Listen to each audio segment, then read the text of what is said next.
Welcome to episode 2 of Homestuck Read Along with Dilly and Four. Well, right now it's just Dilly.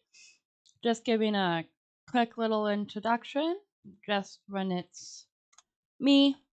So, as you all know, my name is Dilly Dium, and I'm a Pillbug VTuber that streams gaming and currently read along content straight from my lab to your computer. If you're wondering what I'm wearing, well, tune into last stream, the Zenless one, to see the full 360 of my outfit. But for now, I'm sure 4 is, I don't know. 4 still deafened on Discord, so maybe I'll go over to, my other scene. Okay. I'm not seeing the Fugi. Is the Fugi okay? Because even if 4 is deafened, there should still be a Fugi there. Luckily, since 4 is deafened, I think we'll have some time to check that out real quick. Yeah, I've been waiting all week to be able to, can't find Discord. Well, if I can't find Discord running on my computer, it might be a bit stupid foolish because it's right here. Because I have the Discord app and I'm logged into the account that's linked with my Fugi. Let me just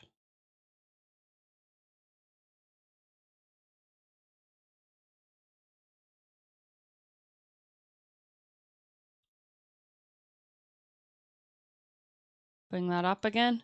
Sorry, this is weird. Luckily, 4 still isn't here yet.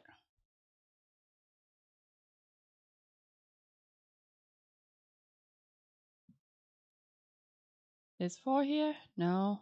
And my Fugi, the Fugi's not going to show up anyway because of the issues I seem to be having with the software, but no matter what, you should be able to hear 4. So whenever they unmute, wait, I'm still deafened in Discord. Whoopsies. Now I'm undeafened.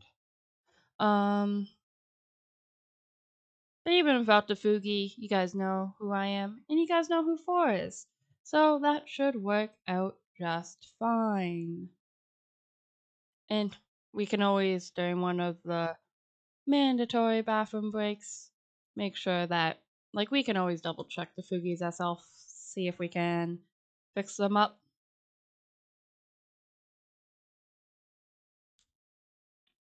Just taking a sip of coffee. I need to go get more coffee, actually. I'm kind of starting to run low, but I have an espresso machine. So that's what we have in the lab, and I got a really good.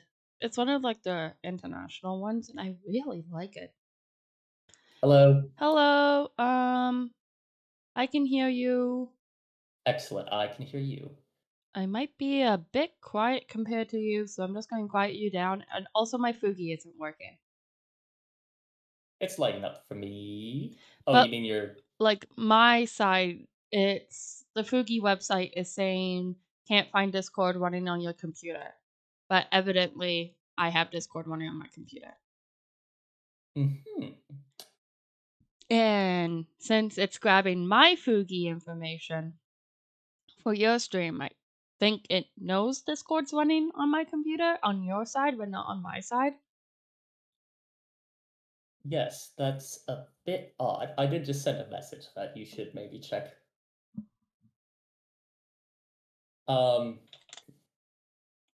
That is rather unusual. I'm not sure what to do about that.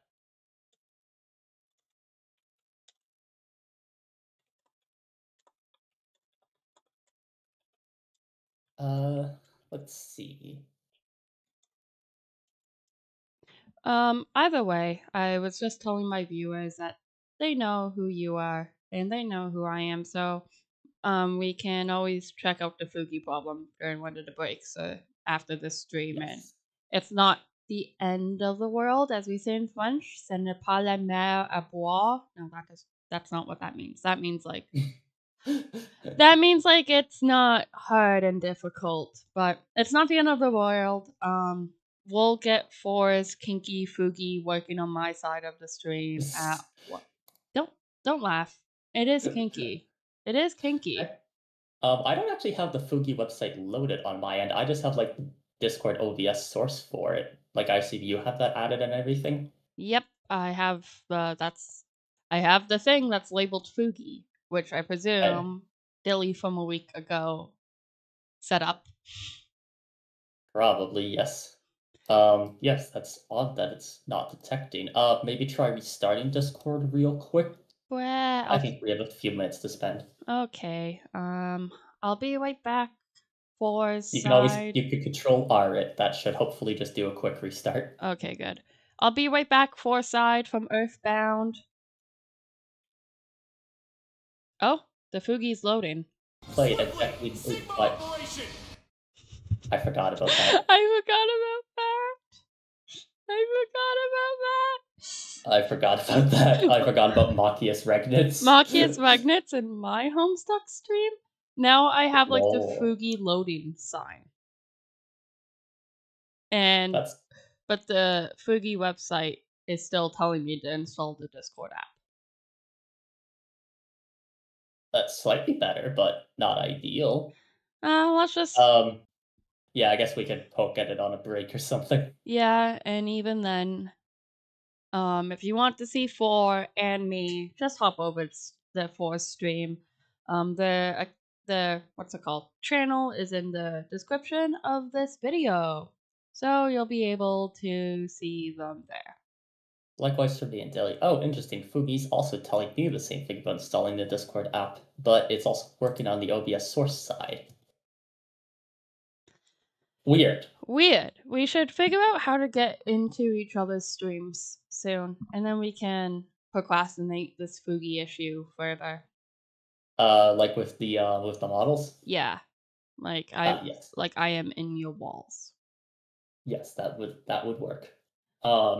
I guess I should summon him. Yes. Though should I read the slurs list? Yes, before? Please actually. I was just talking about the slurs list and everything. Okay. So as I said in the last stream, every stream I will read out the full slur list for everything in Homestuck.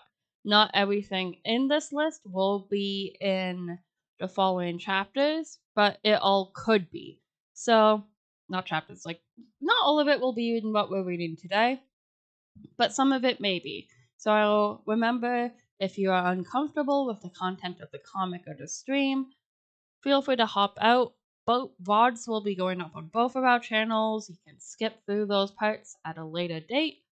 Either way, here is the slur list. Well, we call it the slur list. It's the trigger list. This is the trigger warning for everything that could be in Homestuck. There isn't actually any slurs in the version we're reading because we are playing with the slur removal mod installed into our Homestuck archive copies. However, we call it the slur list because the first thing on it is slurs, and therefore the notepad document I am looking at right now is titled with the word slurs. So it's picked up that name, even though it's actually the trigger list.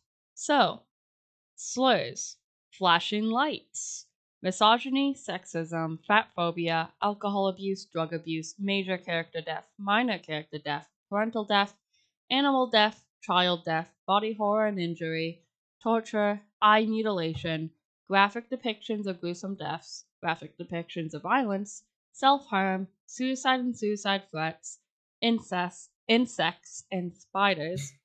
That one's so hard. Snakes. And also incest. There are both in there. Yeah, incest, insects, and spiders.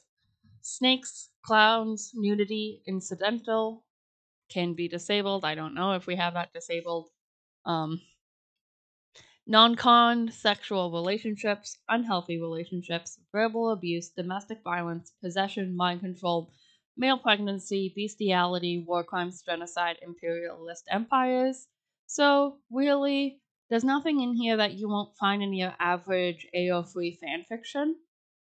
But still, we want you guys warned. Yes, that would be in the AO3, and it actually would get at least one of the archive warnings for major character death, and I cannot remember the other 3 archive warnings. Well, there's no one underaged. It's just underaged is the warning name, but I believe it means underage sex. Which is not in here. Graphic depictions of violence is an archive warning. So yeah, we also hit that. Yeah. I can't think of. There's like one more, because then there's warnings may apply and no warnings apply, and half the time you see no warnings apply, and then graphic violence tagged in like the thing, and it's like, what are you doing? Anyway, Yeah. I'll look that up on a break because it's going to bother me. But you can look it up now. I can look it Or on up a break. now. I can look it up. It's not like it's going to take me long to get to Archive of Our Own on this computer. Whoa, you use Archive of Our Own? Whoa. Sorry, man, I'm still stuck on the bulletin board, like of the old bet to read my fanfiction. Oh, Still stuck in the Star Trek era. the other one's non-con, Hmm. which is also tagged on Homestuck. Which is here. All right, we hit all of them. No, we didn't hit underage. The ambiguous underage tag. What does that mean? According to okay, it is underage sex. I was mistaken.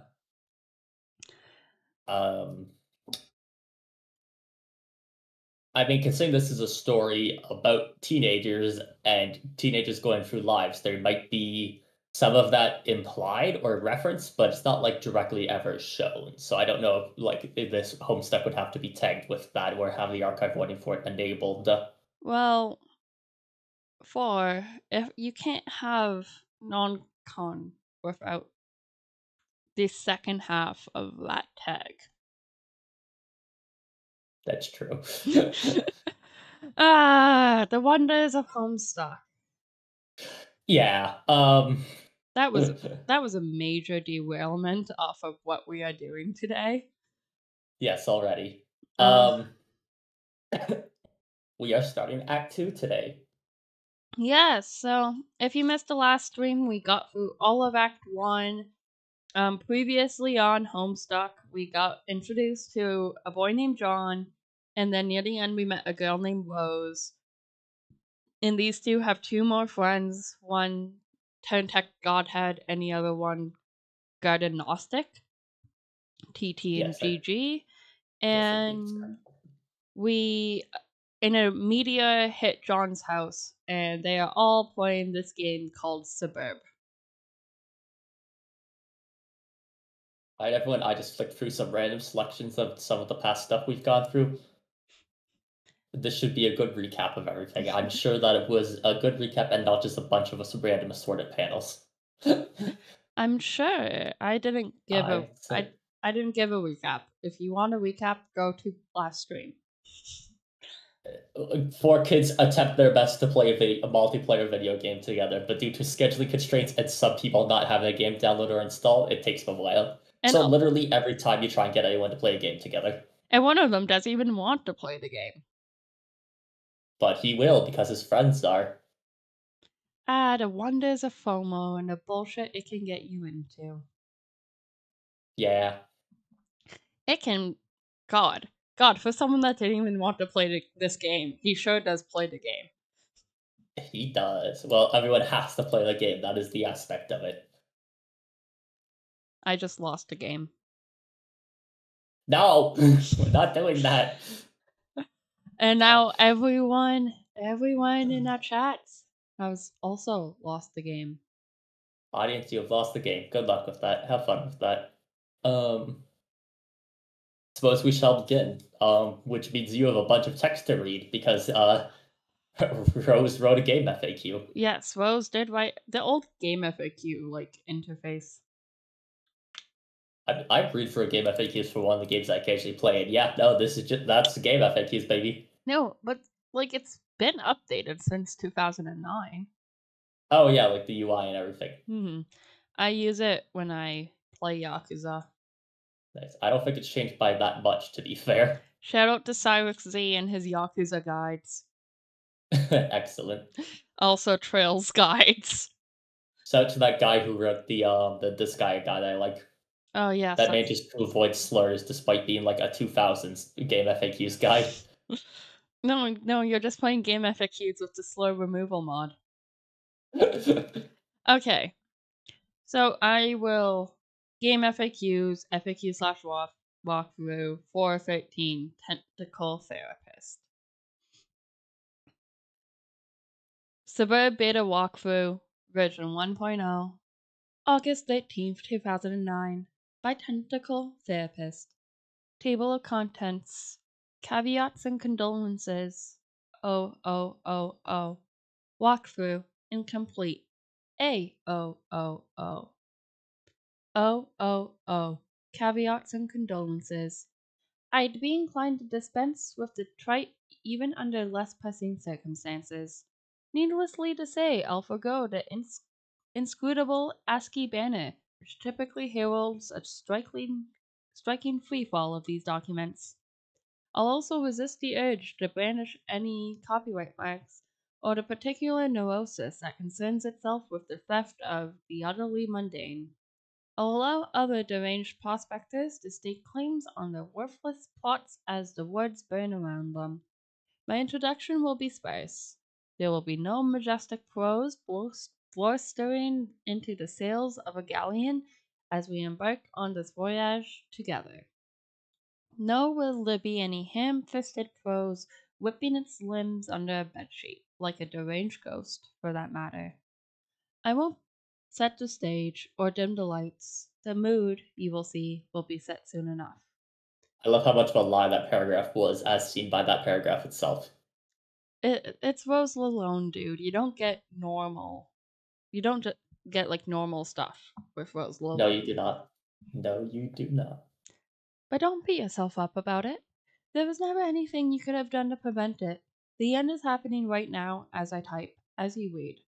I have come to understand that we were always doomed throughout our collective, ignorance, and now further doomed by those few who know and struggle to flee. If you're lucky, you'll be among the smallest subset of the latter who are successful. What I mean is, while the game you installed is just one more grinding slab of rock sealing a planet's crypt, it is also your only hope to live. I am presently faced with the same conundrum as you, and though I speak with more experience, my own outcome is far from assured. I will play the game as much of it as there is to play and record my findings here. If you want to live, you will do as I instruct. My condolences, TT. And I will continue into the immediate sound. Oh shoot, it started right away. Go back a page, I guess, and then we can count Yes. down for it. Perfect. 5. Um, Wait. Yeah? Rose, you sure do talk a lot. That's really all I had to say about that. But yes, countdown, I guess. Do you want to do that? Yes. 5, 4. On go. On go. Yes. 5, 4, 3, 2, 1. Go.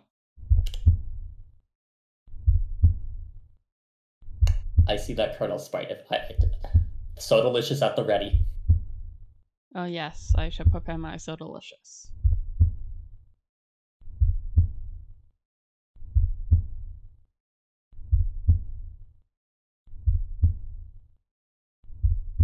The door ripped off the hinges.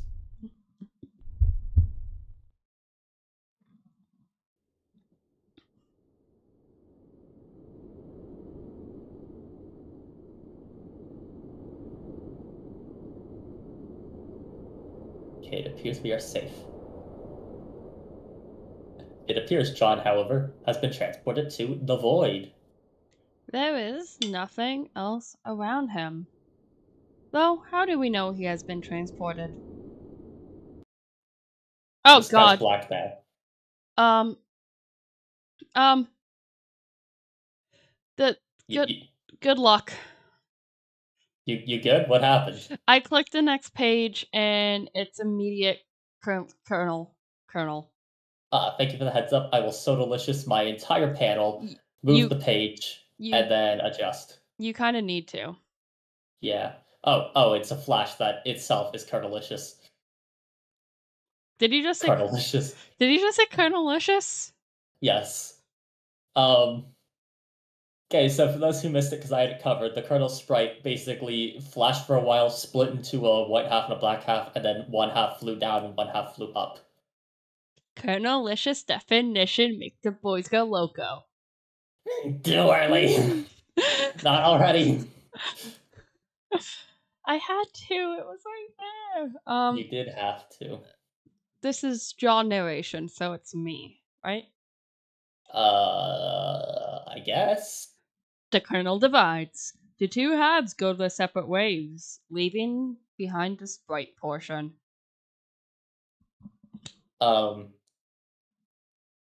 Do you want to take the vagabond for John?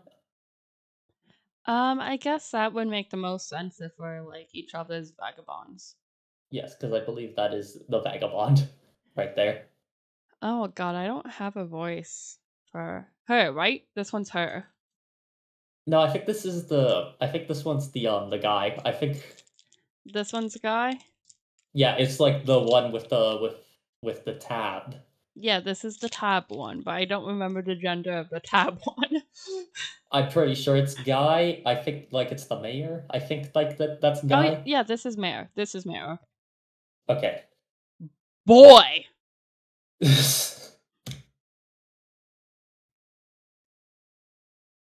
What is left of the sprite undergoes a mysterious transformation. For a moment you thought you heard someone say, boy! As if whispered in the periphery of your awareness. So more like, boy! It was probably just your imagination, though. Another S. Yes. Do you want to count Would us you like? down? Oh. Well, you should read it first at yes. least, and then yeah, I'll count us down. You there! Boy! Okay. All right. 3, 2, 1, go. Oh, it's an interactive one. Click this.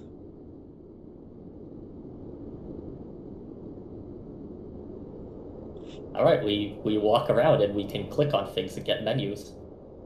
Oh wow. This large platform. Good grief. Yar yar. What is it, boy? That's what you get when you tap the thingy. Yes, I see. I guess the one interacting with that would be the vagabond, so I guess I should read the description for it. Sounds good. The alchemister created the apple, or at least the tree that sprouted it, rather, right on time to save you from destruction. You're not sure if you could say the same for your neighborhood, though. You wonder what happened to your dad. What's the description? How did you get the description? When you click on the platform, and then if you click on this large platform, good grief, what is it, boy? It pops up a text box. There you go. Okay, the blue thing also has a thing. The Colonel sprite. No, the blue thing on the platform. It's the blue thing on the platform? The swirly gibbity, the skiddaby's toilet, the thing that powers the alchemizer. Oh, I think I walked to the other side. Like, go... Yes, I walked to the other side. Yes, I see. Can the Colonel sprite get out of my way? Examine the strange blue vase. It is the piece of crux that That's you what it's carved called. totem lathe. While its contours were scanned, the alchemist was able to boost that trait. How odd. Okay, now I want to touch the sprite. Oh, I'm already one dialogue box ahead of you, I think, so can you read the first dialogue box? What's that? And then, like, the full, like, green box that pops up for that one. Yeah, that's like about like Oh, it looks different now. yeah, that. Well, isn't that you? I actually moused through it earlier, so I can't actually read that. So Ah, it has a second one that pops up differently. okay. It looks different now. Wait, no, I have to really channel my John Egbert. It looks different now. After you bit in that apple, your whole health seemed to be transported somewhere. Then the apple disappeared and the cornel sprite underwent a transformation. Aside from the change in appearance, the transformation doesn't seem to have any relevant ramifications. Okay.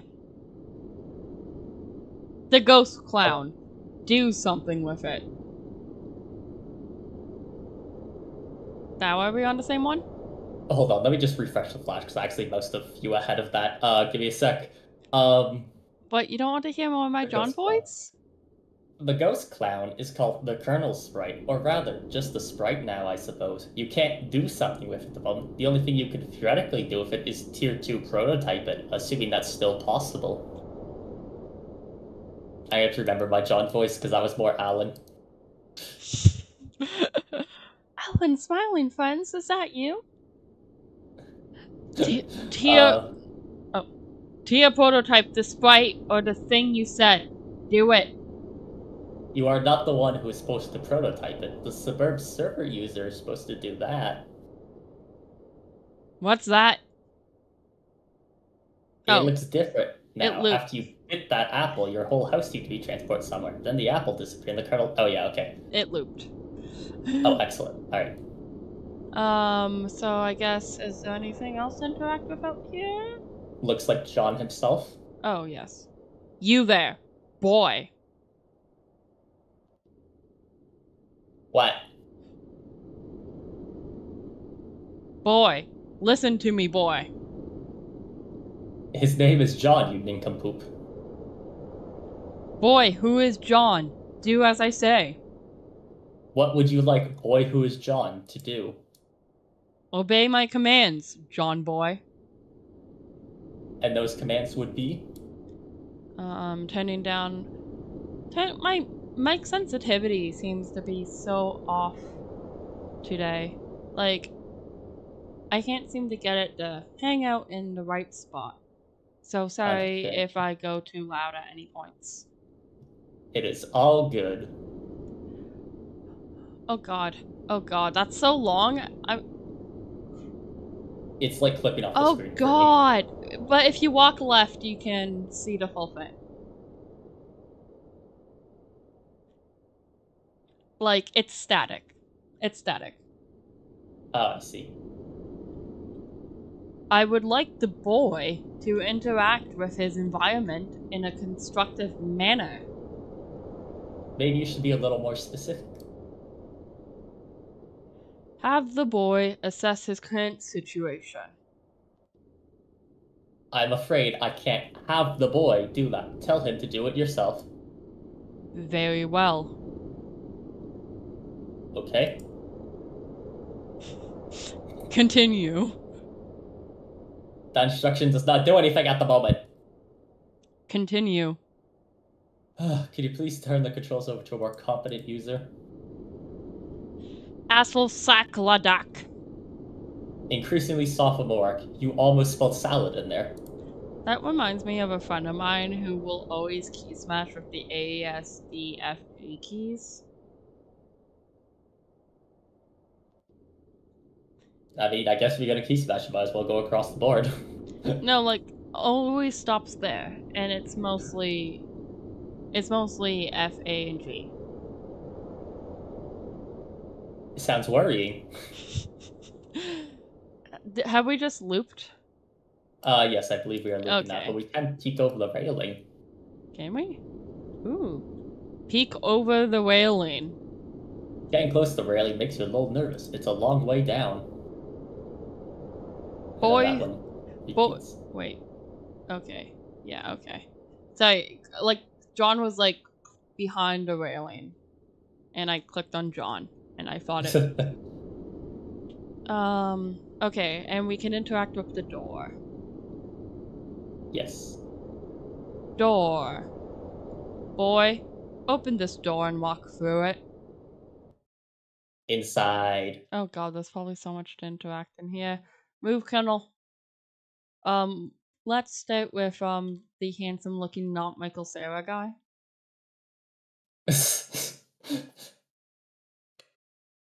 That man with the humorous spectacles. Admire him. Oh, Michael Cera, your warm smile is a shining beacon in these dark times. Okay. The harlequin. Sounds good. I detest this. Disregard it? The Harlequin painting. You have that sentiment in common with John, then, I suppose. We can't go into that hall. Can we go up the stairs? But you can click the hall. Ooh. What is down here? Proceed, boy. Oh. Or hall. No. The picture in the background? Sounds good. I'm not fond of this smug fellow. The man, the myth, the legend. What do you have up your sleeve there, Anderson? Look at that poker face. He's not telling a soul. And then there's 2 doors. Where would you like to go, John? Left. Go in there.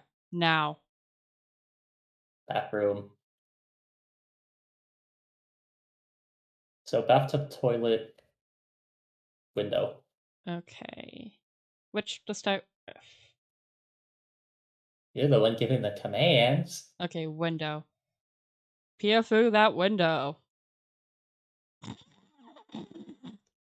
At least your backyard was salvaged too. Sort of. Toilet. Your plumbing appears faulty. Man, Rose did such a piss poor job of fixing the bathroom. It would almost certainly be a mistake to try use the toilet. You guess you could just go pee over the edge of the cliff. Bathtub. Your plumbing appears faulty. Oh, that's Okay, the same thing. that's the same. Alright, let's get out of here, I guess. Leave at once. And the other door.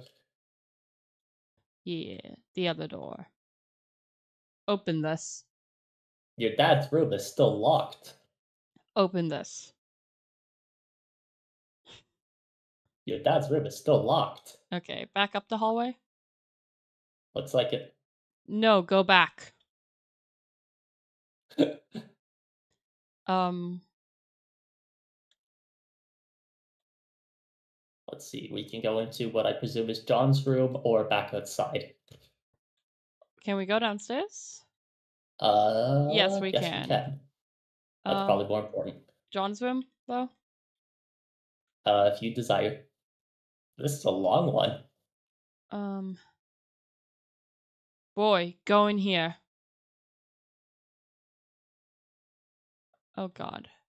There's shit all over the place. The posters, the door, the posters, the towel, the book. You can make him walk over the shards of glass, the machine, and the computer, and the game rack. Is the game rack interactable? Oh no, never mind, it's not. Wait. Was it just John in front of the game rack? Yes. Makes sense. Okay, let's start with all the and the box. Okay. Oh yes, the box. Okay, let's start with all the posters. Starting with the Little Monsters poster. Okay. Inspect this ghastly man and his boy. Fred Savage has a punchable face to your ass. More like a talented young actor's face who you would want to hang out with if you got the chance, and also if you were not a fully grown man now. Anyway, the thought of monsters looking in your house scares the shit out of you, which is why this movie is so awesome. But the fact that those monsters could also be your best friend is what makes it doubly awesome. The one behind the door. Move, Colonel Sprite. Con Air. No, that's Connor. Is that John Cusack? Yeah, you guess so, but damn, that door be covering up your man cage something serious. That ain't cool. Ghostbusters. Armed foes of the deceased. Most people just say the second one was not as great as the first, but you feel just the opposite. It was really cool and sort of gross how they hose each other down with slime that made people angry. TG refers to the film as Nasty Band Bro Bukake Theater, whatever the hell that means. Oh my god. Holy shit, TG. Oh, let's do the door itself. Ah, yes. This door. Explain this. Rose sure did a number out of your house, but you guess she did manage to save your life. You guess. And the box. Observe this box. The bunny is not in the box. I said the bunny is not in the box. Why couldn't the bunny be in the box? I don't know how that line's delivered in the original, nor do I really care to learn. The Mac Me poster. Oh god, not Mac and me. Marvel at this adventure in outer space. This movie is okay. This movie is really bad. Not even you can defend it. You've been needing to take this poster down. Actually, yeah, that's correct. That is a bad McDonald's propaganda movie. The towel. Acquire this small Persian rug. It's a towel, dumbass. Will probably come in handy for cleaning up this weird mess in your room. That's a huge priority, though. The calendar. Oh no, that's the huge sewing machine. This huge sewing machine. Of what use is it? The punch cards seem to contain instructions for carving a totem of a certain shape. You guess maybe other punch cards will produce different shapes? It bears further exploration. The wise guy book. This funny man text. You should ignore it. Just looking at the cover cracks you up. What a great book. Harry Anderson is your hero, and Mike Caveney's glowing treatment of the man does him every bit of justice. You'll have to give this another read soon. Also, I think we can look out the window. Ooh, window. Boy, look out this window. At least your tire swing remains unmolested. A tree without a tire swing is like a house without a surrounding neighborhood, you guess. Anything else other than the computer? No. I think it's just the computer. Investigate this device. It seems you are still connected to the internet. Rose is trying to get in touch with you. You reply in a moment once you have fully assessed your situation. Well, I think that's it for John's room.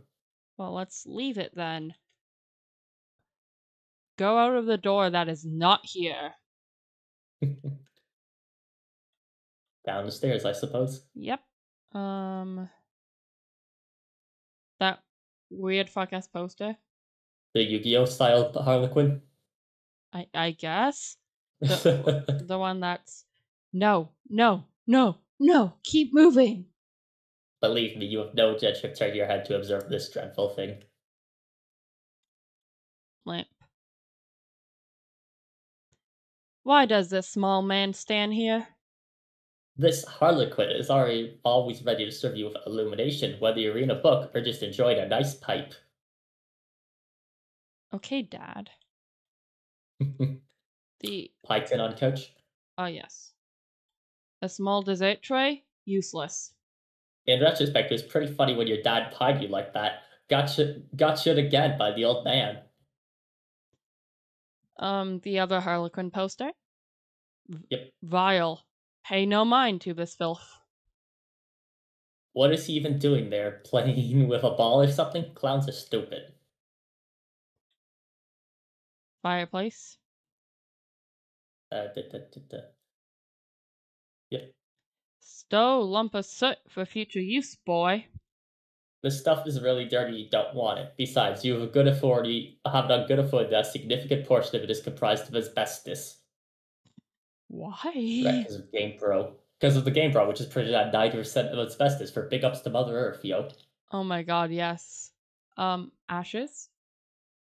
That Topple this urn immediately. would be disrespectful to your Nana. You just won't do it. Or not intentionally, at least. You consider that as fortunate that she is no longer around to witness this sorrow. On the other hand, you would probably benefit from her elderly wisdom now. The Harlequin poster on the other side of the fireplace? Yep. No. So coy, so mysterious. Can you walk over here, John? Anything? The shelf? Oh, no, the pokers. The pokers. Oh, Wield these instruments of combat. any one of these things would make a fine weapon if only your strife specubus wasn't already allocated. Oh well. Oh, is it independent items on the shelf? It is. Is it? Yeah, because if you go down to the lower shelves of the side, you can't interact. Uh, I think they might all have the same box, though, thankfully. Yes, yes, they do. Destroy these diminutive soldiers of merriment. It hardly seems worth it to go to the bother. You doubt you get much for them at a garage sale, even. Maybe a grubby palm of pennies and a kick in the nuts for the whole lot of them. My god. Oh God. Um, I guess the Crux Intruder now? Is that what that one is? I don't know the difference. There's also a weird harlequin thing on the floor. Oh, is there? Yeah, other side of the crux shooter. Oh, yeah. What is the meaning of this rubbish? Okay, Ask even the you have slowest to. list to most pedestrian endeavour in the grand tapestry of intellectual pursuits, though you seem to have already, with the slightest shiver of curiosity, caught wind of its ennui. Permit me, with a flourish of my ornate typewriter that hums in a verdant and declined sanctum, to advise the mere act of perusing such a list is in truth an exercise in wasted potential, a cue ball drifting too slow across a felt table of your own choosing. Yet should you crave the quiet solace of unhurried enumeration, then, if your purpose Well, he's aligns back. with it, the cursory glance might serve you, because how else might you anticipate the ineditable ball that will slip past the cushion of triviality into the pocket of greater insight? Observe, if you will, that the temporal mechanics of your own curiosity echo the grand plan of your Lord Master, the architect of moments, Lord of time The himself. architect Would have of you know that moments, reading Lord the of slowest time. list may delay the eventual cue of a universe reconfigured in accordance with his intentions.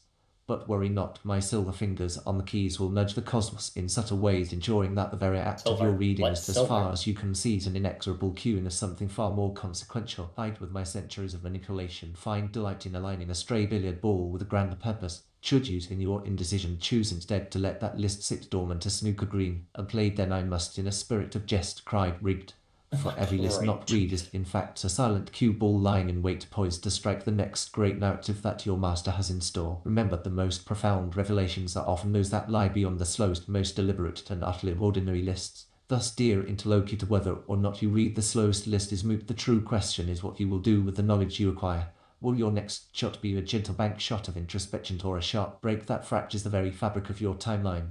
My typewriter, a relic of antiquarian elegance, sits as a silent witness to your decision.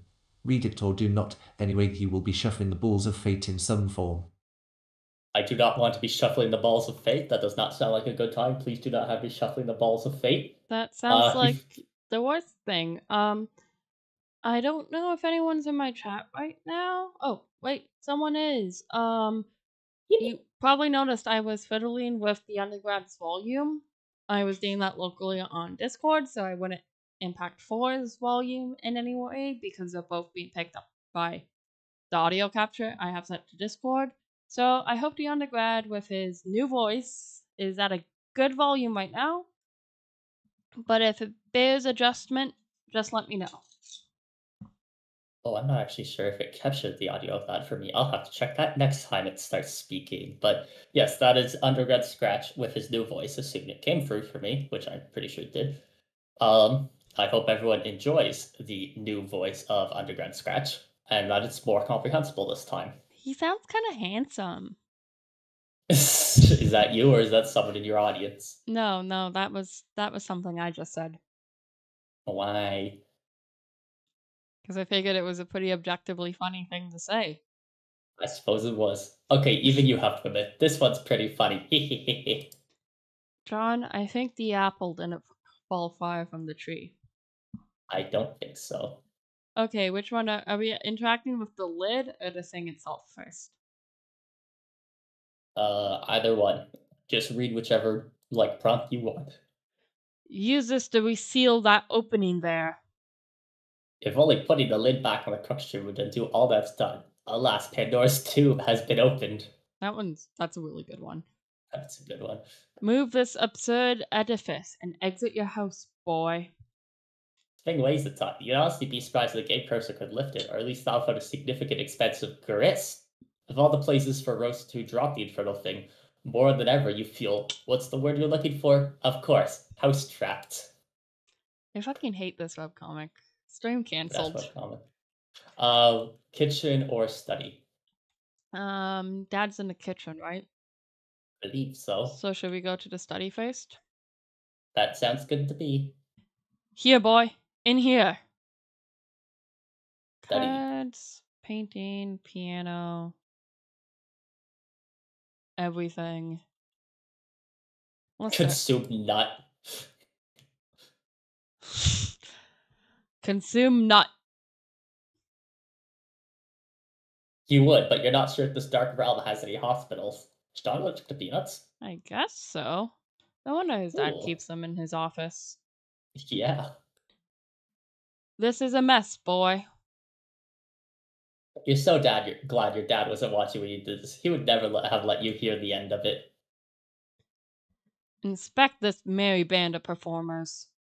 Cirque du Soleil once filed a restraining order against your father. You were never so embarrassed in your life. Oh my god, Cirque du Soleil restraining order is something else. Yeah, absolutely. Holy fuck. That... You good? You're dying? Yeah, I'm just sorry, that was me taking a sip of water and putting it down. Fair. I think it might picked up on the mic. Oh yeah, I heard a thump. Whoopsies. Yes, the piano is separate from the things on top of the piano. Yes. Operate this instrument. Music.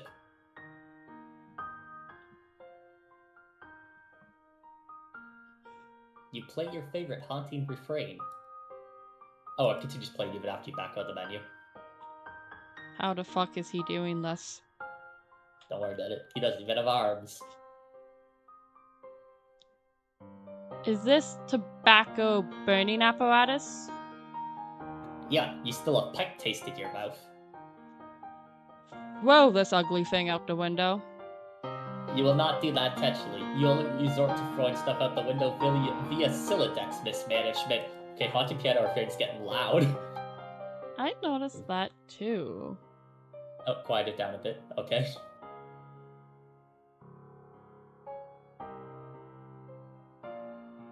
I don't know how loud it is on my stream side. It's not showing it's very loud on OBS. In fact, I might turn it up. It seems to be at a decent enough volume for me. Okay, back down. Back down. Oh my god. Oh, I tried operating the instrument again and it just restarted it. I was hoping it would turn it off. Oh, sorry. It has a knife. Be alarmed by this.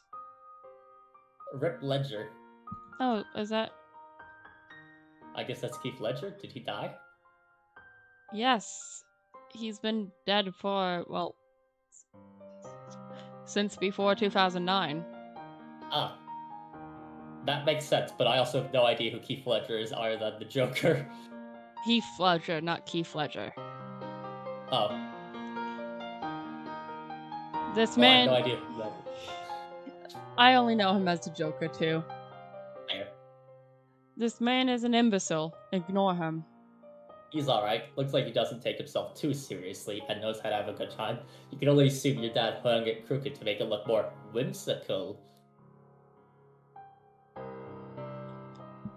I see treachery in... Oh wait, no, the window. Look here. It's dark out there. Can't see anything from miles. Great, even if you don't replay the piano, it restarts itself anyways. Alright, I guess we're listening to more showtime. I see treachery in his eyes. Oh, he doesn't look so bad. Seek the witches he guards below. This one offers a friendly wave. But yeah, this really is just our stupid piece of shit. Open this iron bolt, boy. You don't know the combination. I'm totally worried the music is overpowering everything right now. Yeah, I'm gonna turn it down a little. can also refresh the page and speed run back to the study if you desire. And just don't click the piano. Yeah. Well, I'm enjoying showtime. Just I don't want to blast music to my viewers, my wonderful chat. That is fair. Yeah, I'm trying to keep an eye on it myself. Okay, a little lower. Disregard this nonsense. Your dad used this stuff sometimes to douse you with his silly vaudevillain escapades. Really, you couldn't roll your eyes hard enough at his corny act. Okay, that's like the entire coat rack. And Looks like welcome it. to anyone that's joined my chat since we started stream. Read this unpleasant literature. 1 second. John's overriding it. Okay. The Serious Jester magazine, for those whom clouding around is serious business. We've done the peanuts. Is there anything else in here? Oh, I think that's actually it. Ooh. Back Okay. to the living room. Return to the large room with the gross paintings. Okay, thank God the music stopped. Excellent. I'll That turn. actually just cut out for me as well. That's very funny that we somehow synced it. Well, I left the room and the music stopped. Oh, that would do it. That makes sense. Okay. One moment. I'm having. Okay, there we go. This way, through the doors, like you see in a cowboy saloon. Kitchen.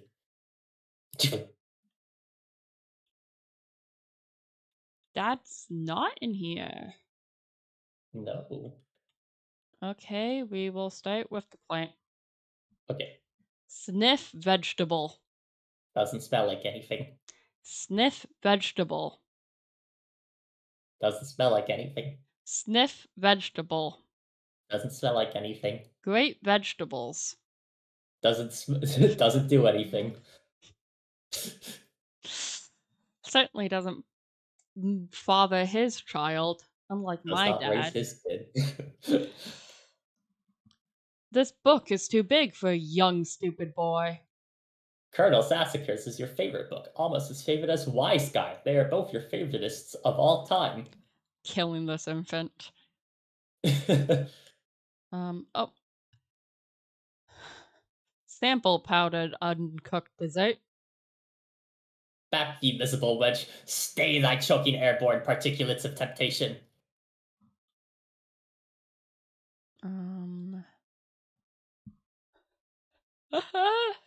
Pekin bowl of God. Bowl of goo. Not Bowl of God! That's Wherever your dad went, he seems to have left in a hurry. For all his absurdities you have to put up with, you sure wish he were here right now. Oh, John. Examine this artwork. Your dad was so proud when you drew this, he hung it up immediately and it's stayed there ever since. That was 1 week ago! Oh, that was actually a good one. That got me. That was before he even had a name. Before he had a name, even though this webcomic has been running for 2 months at this point. Has it? Yeah, look at the date. Like, on the dot. Oh, yeah. 06. This is a telephone, boy. Use it. The phone doesn't work. Oh. God, I miss landlines. No, I don't. No, you don't. No, I don't. Plunder chest. Would you like to play a game? Do you think Plunder Chest is a Mario Party reference? I haven't the faintest clue. Mayhaps. Open this door now. The laundry room. Open these and rifle through them for goods. You don't give a shit about what's in it. Probably nothing you'd be inclined to use now anyways.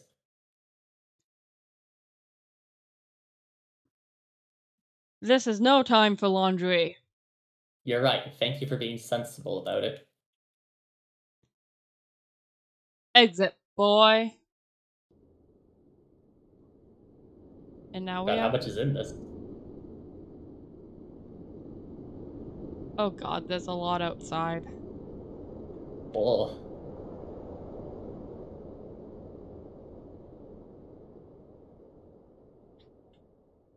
Admire this wall-mounted gadget. Hold on, I went all the way to the other side of the house. By the way, there's nothing on the other side of the house. Don't bother. Through some mysterious force, your house still seems to be powered, even though the wires are severed. Quite bizarre.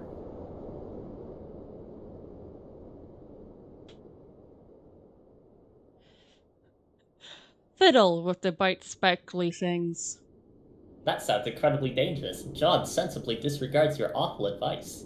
So this is both from John's POV and not John's POV. Yes, some of the dialogue is, some of it isn't, and it's hard to differentiate. Ponder lawn amusement. Your childhood nemesis, the spring-mounted pogo ride, sadly was not swallowed by the void. You'll have to wait another day for its comeuppance.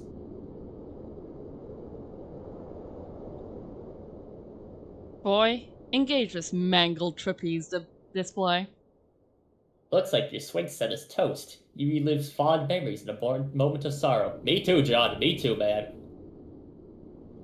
I think at one point I realized I was too heavy for my childhood swing set, so I started attaching buckets of water to it. And to act as a counterweight, and it worked for a few more years. Nice. My childhood swing set had to be rebuilt, I think, 3 times. And by that, I mean we had to just build a new swing set about 3 times because I used it so much it kept breaking. It was well loved. It sure was. Claim the dangling tree bauble. The trick handcuffs are still there, thank God. And no, you're not about to try to claim them just now. Is there anything against this side of the house? Probably not. The window, the tree... Doesn't look like anything that could be interacted with. Is there anything else left to interact with? I don't think so. That was a nice 30 minutes on 1 page. Ah, we're already getting the real Homestuck experience. Indeed.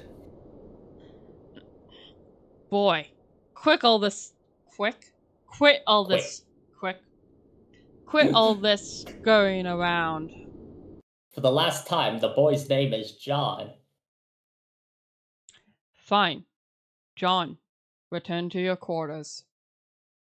You go back up to your bedroom, tiptoeing around this weird petroleum-based sludge. Now, John, respond to your friend unit. Okay, now I have to switch voices completely. Yep. 1 sippy of water. 1 little sip. John, are you there? Tentacle therapist TT is now an idle chum. Hey, yeah, I'm here. And not dead, I think. I know. I've been watching you scramble through the house like a lunatic. You should have answered me sooner. Oh man, sorry, I was looking around for my dad. I can't find him anywhere. Have you seen him? No, I'm sure he'll turn up. We have more important things to address right now.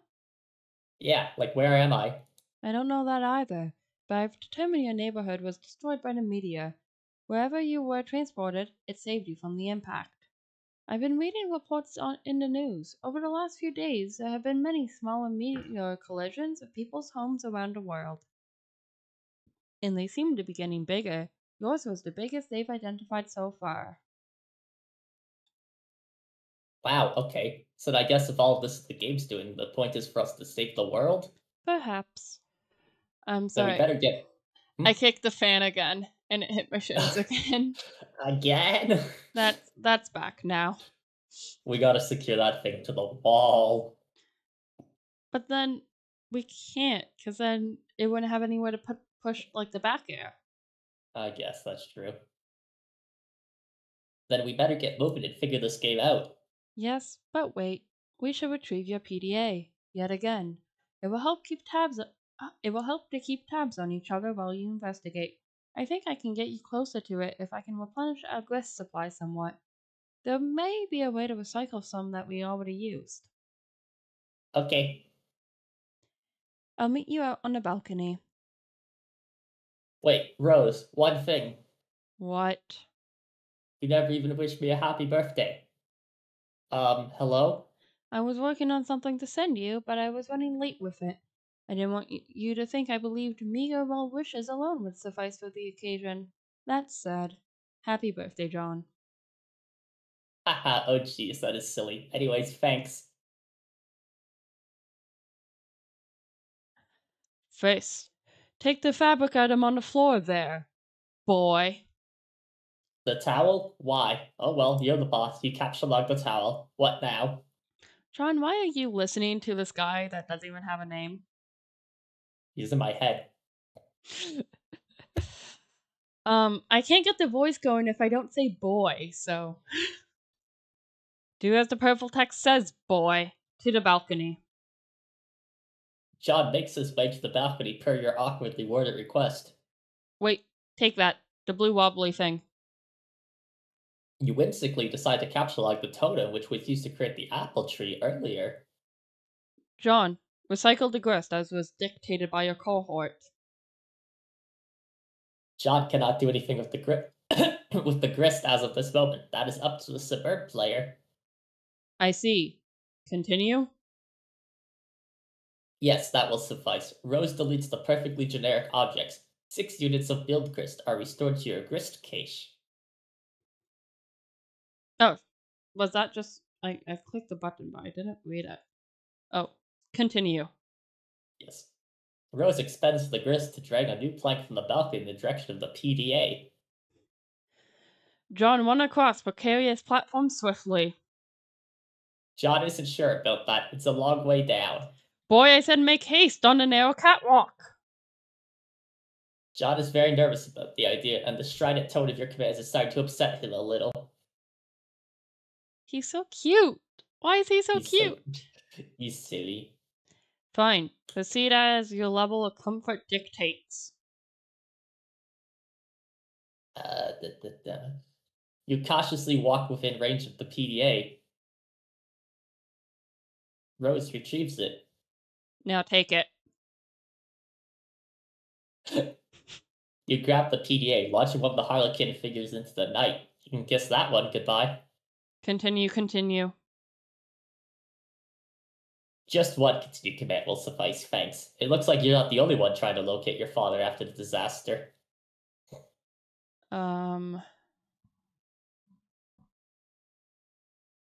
Well pressed Ataya says, submitting inquiry of concern over cataclysmic event. Pipe fan 413 reply. Do you want to? Pipe fan status of health/wardrobe. And then this is Fedora Freak.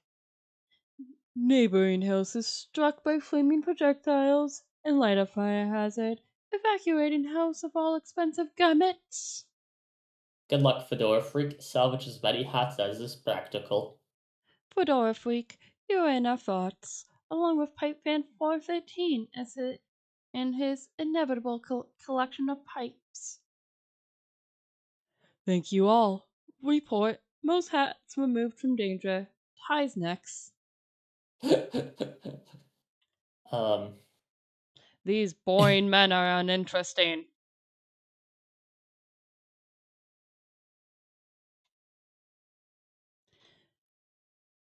John, Looks like we got a log. Oh, nothing. Oh, yeah, we do have a log. We've got a log. Okay. John, are you okay? You seem a bit tentative. I'm fine, I guess. Since I got here, I feel compelled to do these weird things I don't really want to do. By some kind of voice I can't really hear either. I don't know. It's hard to explain.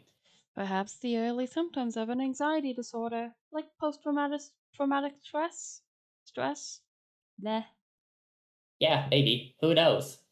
Well, if you can pull yourself together, there are a few more things we should try. Like prototyping the kernel sprite again if possible. We should hurry. My laptop battery won't last forever. Okay, I will go back inside. No, don't do that. Hop off this ledge onto that car. What? No, that sounds incredibly dangerous. Continue, continue, continue, continue. Now you're just being a pest. Which turnip truck did you tumble out of anyway? Who are you?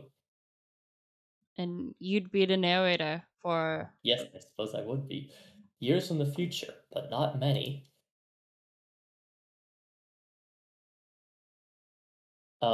An unsealed tunnel welcomes hot desert air to its stagnant depths.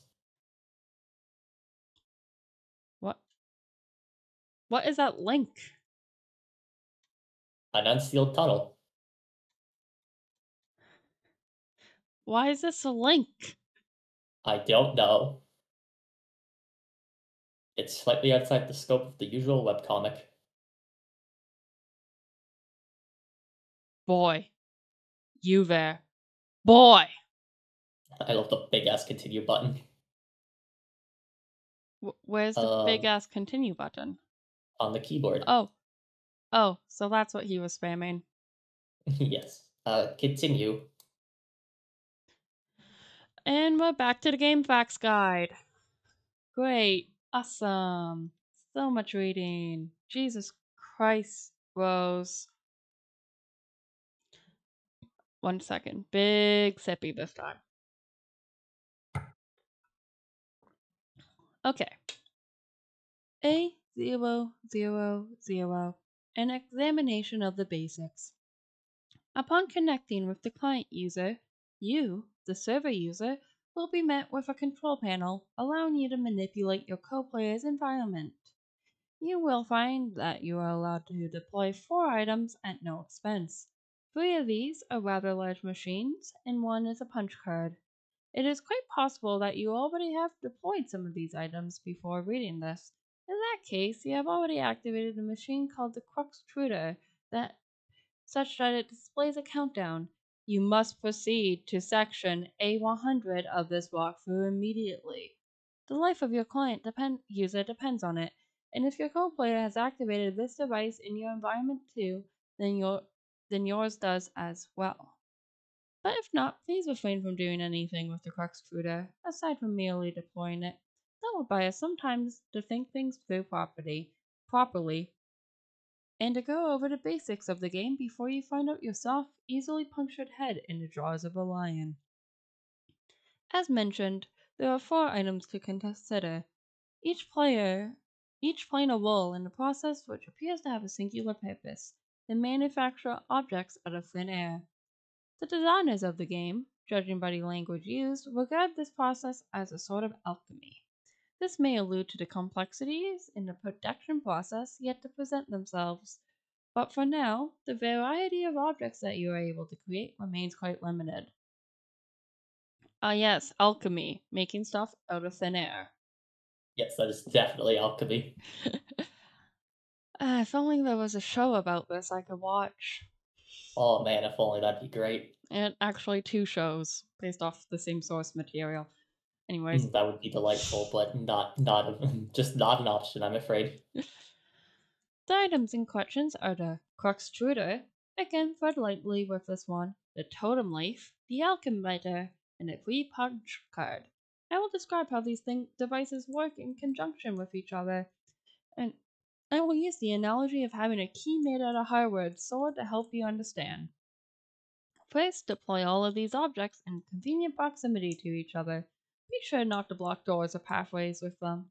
You can always revise the dimensions of rooms to make space for them, but I'd advise against this, or even experimenting with the function.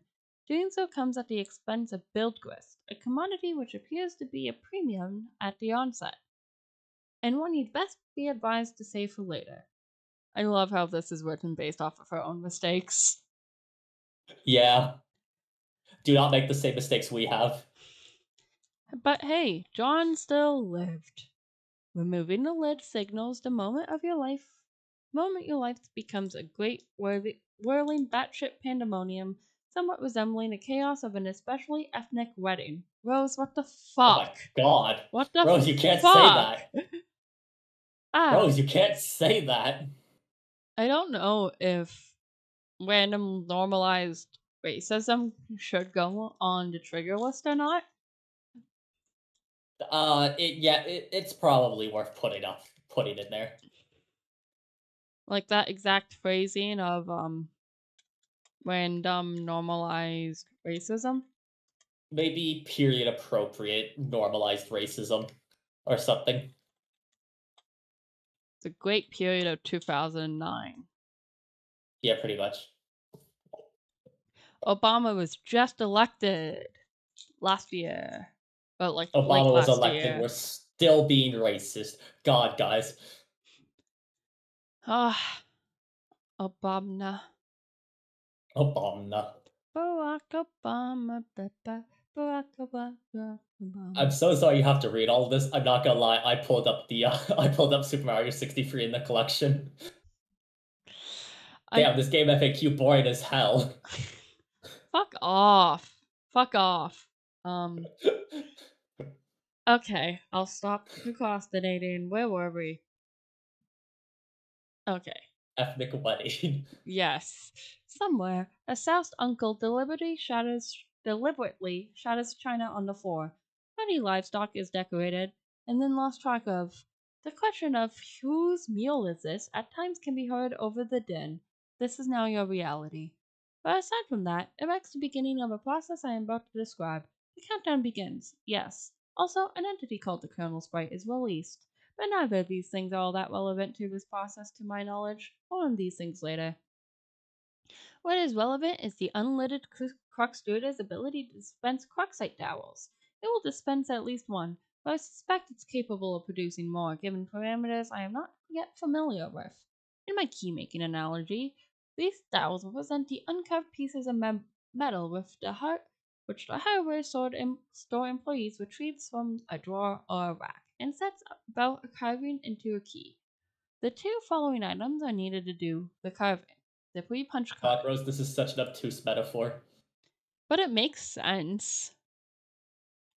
I just don't know. I don't know if it's relevant per se.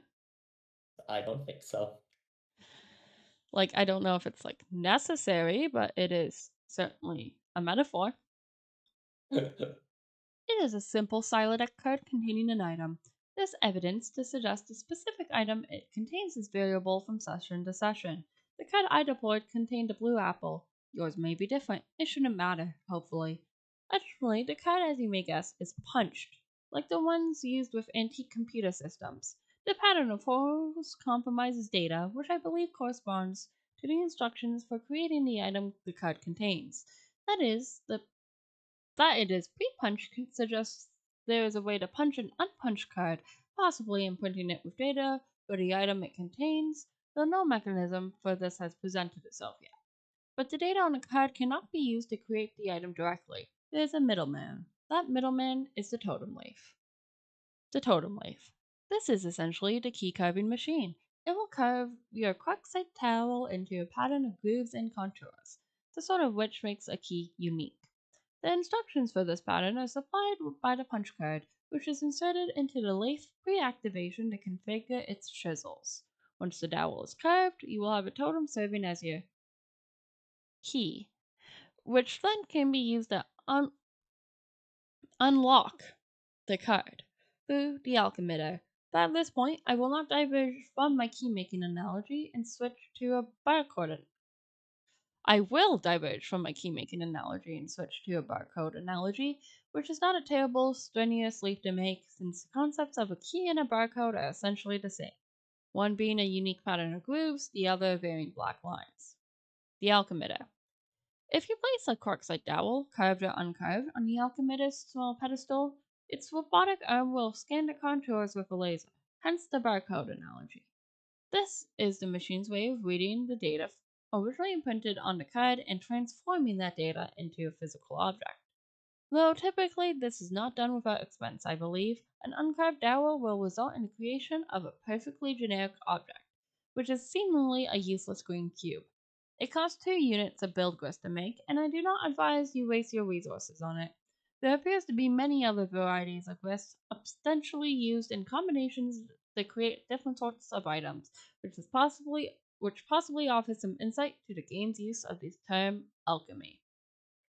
But, quite conveniently, there is an exception to this. Creating an item on the pre-punch card costs nothing. This is good, because creating this item turns out to be essential. Now that you know this, you can, in your own time, begin the process. But once you initiate it, naturally there is no going back, so best be prepared. But you probably shouldn't drag your feet too long. As I mentioned earlier, this is your only means of escape. When you're ready, prepare the following steps in the next section swiftly. A100. So your quick tutor is ticking. Do this to live. Continue. That was a long one. Yeah. That was so long. I'm so sorry. But I got to the first level of 63 and I'm almost at this shine spray. Do you? Oh my god. No, but that was a long one. I will not lie. I might need.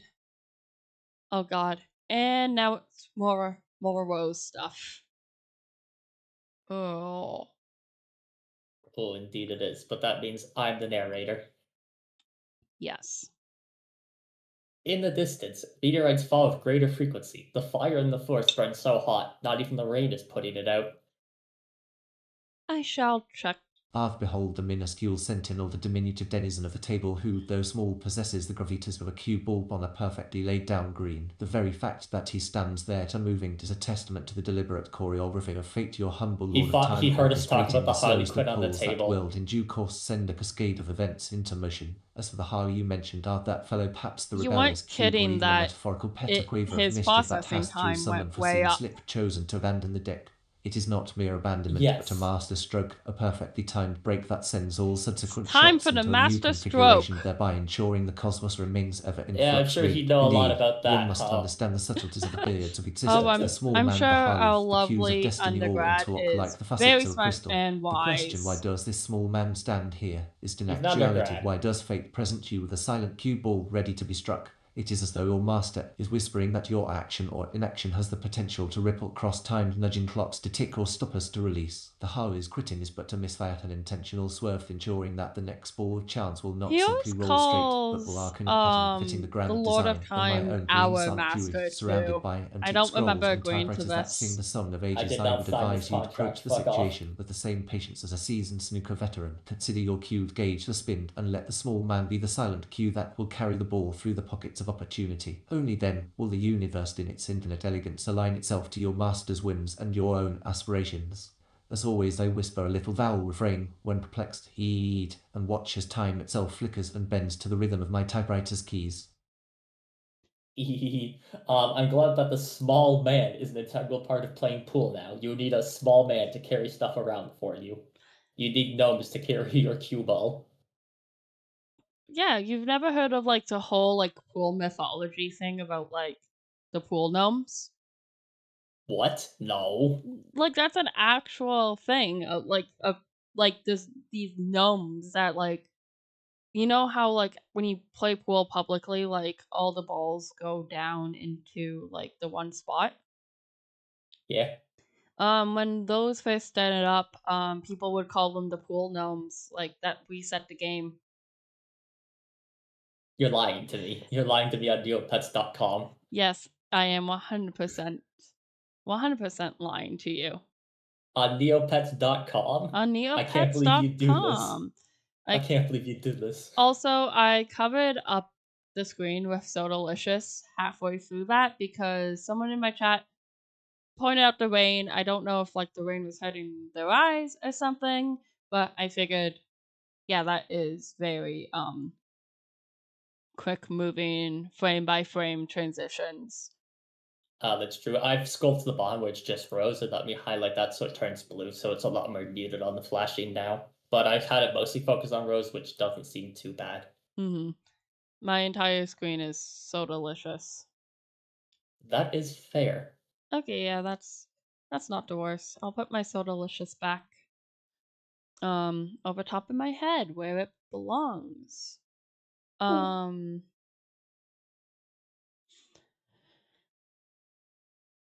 In the distance, meteorites fall with greater frequency. The fire in the forest burns so hot, not even the rain is putting it out.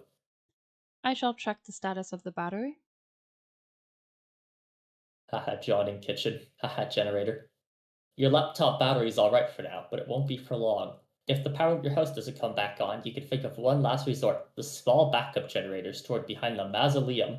Why would he store a generator outside? Where else are you gonna store it? Okay, so apparently the person I covered the rain for in the chat actually liked looking at the rain. Pogger streamer moment. Oh, sorry for peeking my mic as I said Pogger streamer. Oh, shit. Pogger streamer moment. Peeks Oh. the mic and covers up the thing you want to see. Ah. I'm so lucky that this is fun. Indeed. I shall prototype the sprite with the thing John Egbert would, Oh, someone in my chat that I happen to know where this person is from asks, do other countries have the rule in pool where if you lost while never sinking a ball, you had to take off your pants and run around the table? What in God's green earth are you fucking talking about? I haven't heard of that one. I only heard that if you lose, it's an instant. I'm willing to believe it. I'm willing to believe it. That sounds like the kind of thing you get in the land.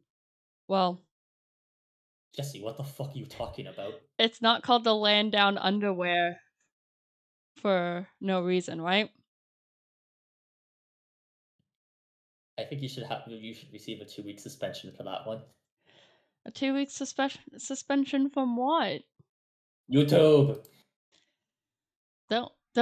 Don't bring it on me, cause if that happens, we can't stream Homestuck for 2 whole weeks. Oh no, 2 weeks of no Homestuck. Yes, I suppose that's an issue. What would we do? What shall we ever do? Okay. Anyways, why is the backup generator outside? Generators normally go outside. Or at least you run them outside. I don't know if you store them outside. Well, you run them outside because otherwise they would just kill you. Carbon monoxide. Yeah, but like, there's no way you should be storing one in the rain outside. Yes. Anyway, Yeah, that's probably a bad idea. I shall prototype the sprite with exactly what John would want his constant companion to be. The Betty Crocker box. What? Oh man, you're gonna use that? That sucks. What a stupid idea. We have to hurry along. I'm running low on battery power. But the cake mix. Ugh, that's so dumb. I doubt it matters. We may as well just use any old crap lying around. Fine, I guess. Continue. Yes, this is you. So the sprite is playing hard to get. You guess that's what you get for originally prototyping it with something that engenders mischief and pranksterism. And then is this Vagabond? I believe that's Vagabond. Did a potted vegetable instead. It looks delicious. Pipe down, you. This is Rose's decision, not yours. I shall prototype the sprite with Sasuke text. Oh, yes, sweet. Now we're talking. His goofy ass smile. See if you can distract it. I'll try to sneak up on it. John, boy, flail about in a distracting manner. The sprite finds the distracting manner in which you flail about to be rather distracting. Continue. The pesky sprite eludes you again. Not even the great Colonel himself can outfox it. In narrowly missing with your attempt to create the Colonel sprite, you drop the massive toe. The entire house riles on the astonishing girth of the book. I'll show you an astonishing girth. Continue. Can't say that. In the other room, Nana's ashes dump onto the sprite, which is caught unawares by the dousing. Inspect Hag Ash incident. You find the sacred urn toppled again. This time you're quite sure it wasn't your fault. The sprite is nowhere to be found. I shall remove the cruxtruder from the doorway. Aw man, where'd it go? I can't find it anywhere in the house. No time to worry about it. The next thing we should do is get your server copy from the game from the car. You need to connect to my client, so I can repeat your steps and presumably join you wherever you are. We should do this quickly before my house burns down. What? There's a fire? There will be soon. Oh, geez. So move this thing already. It looks like it requires quite a lot of grist to move. And I don't have enough to relocate the door either. How much do you have? 0. Oh, I thought about jumping to the car from the ledge earlier, but that sounds really dangerous. I have a better idea. Meet me upstairs. Do again, as the Purple Ward say.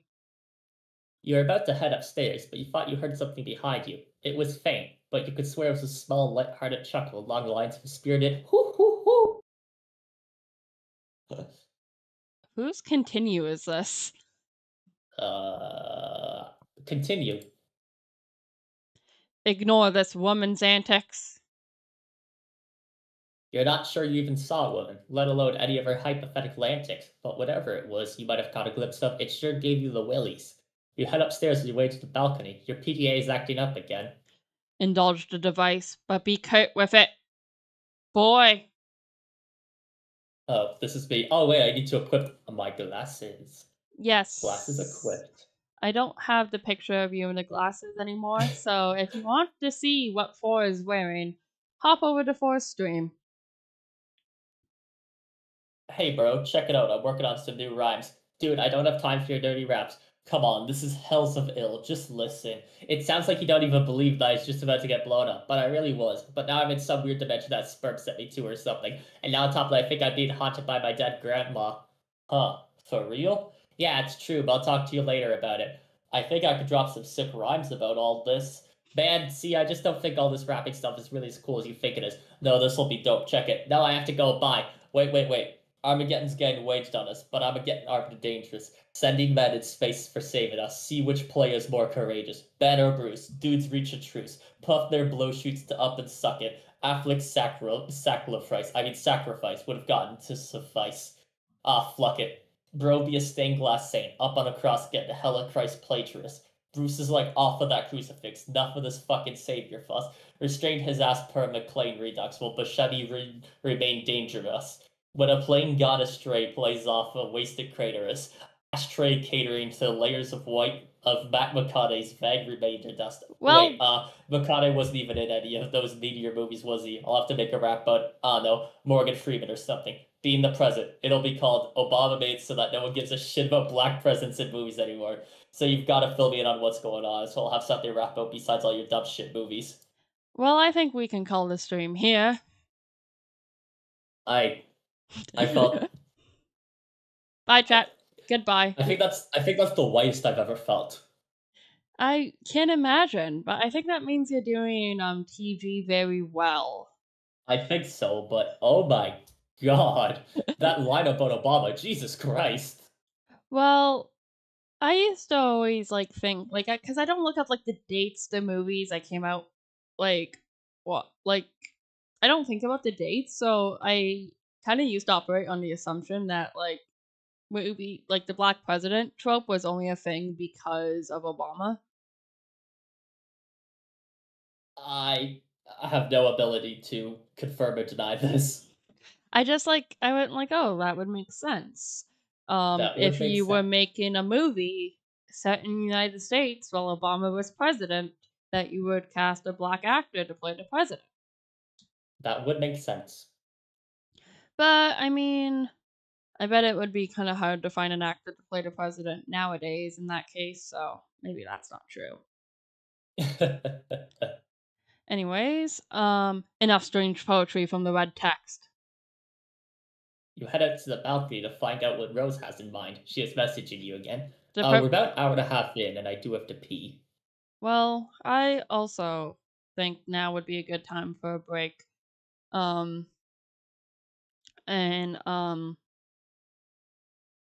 Yeah.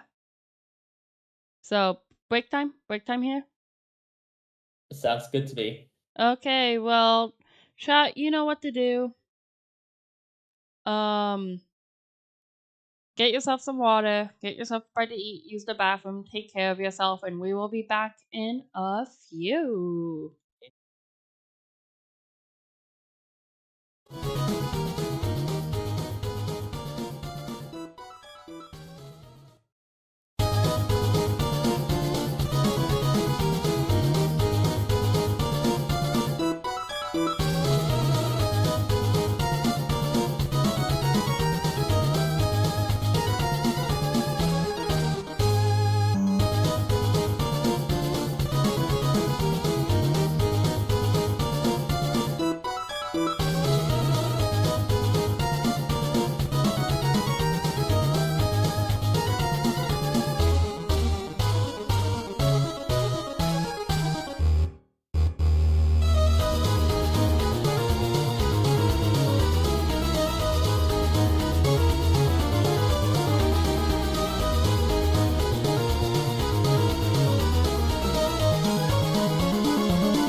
Oh shit. Dilly's head is. Oh, that's funny. Oh. Yeah, I knocked over my webcam Mm. when at one point. So obviously that messed up something. Yes, that would do it. But now I'm back. Excellent. Like I never left. It's like we were never gone at all. Ah.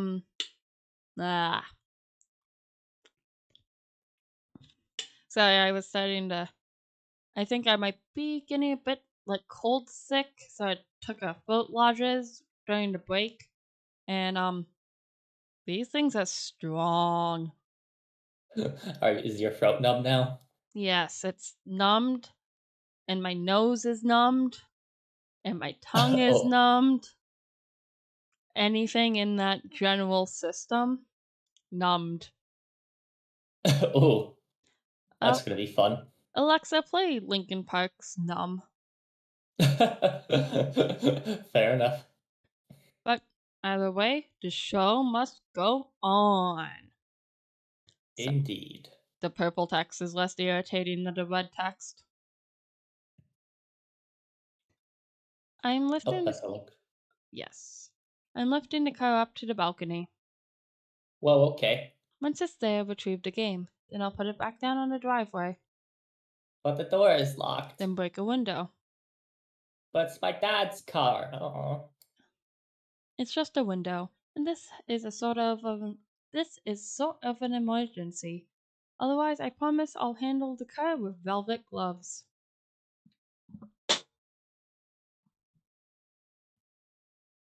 I dropped my phone. You dropped your PDA. You launched it out the window. I launched my PDA out the window. Ectobiologist, you're lying. All right. Sorry, I forgot I had a line there. No, it's all good. And I shall pick up the car.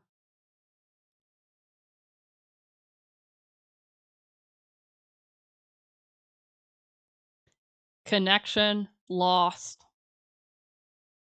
Well, that's very unfortunate. The car is gone now. Continue. Hold on 1 second. I want to see if John's expression changes. It does not. Okay. It does here. Ridiculous folly. Inexcusable. You're inclined to agree, but hey, accidents happen. You double check your PDA to make sure if Rose is really gone. Indeed, this seems to be the case. PG is still pestering you, of course, but our chum is now logged in as well. What color are the words this chum says? Oh god, I said I'd work on her voice this week. Did you? I did. I did say that. Nice. But I did well, no, I said I would. But as for if I did, maybe it would have been better if I didn't take the lodges. Well, I'm sure it's okay. I'm back.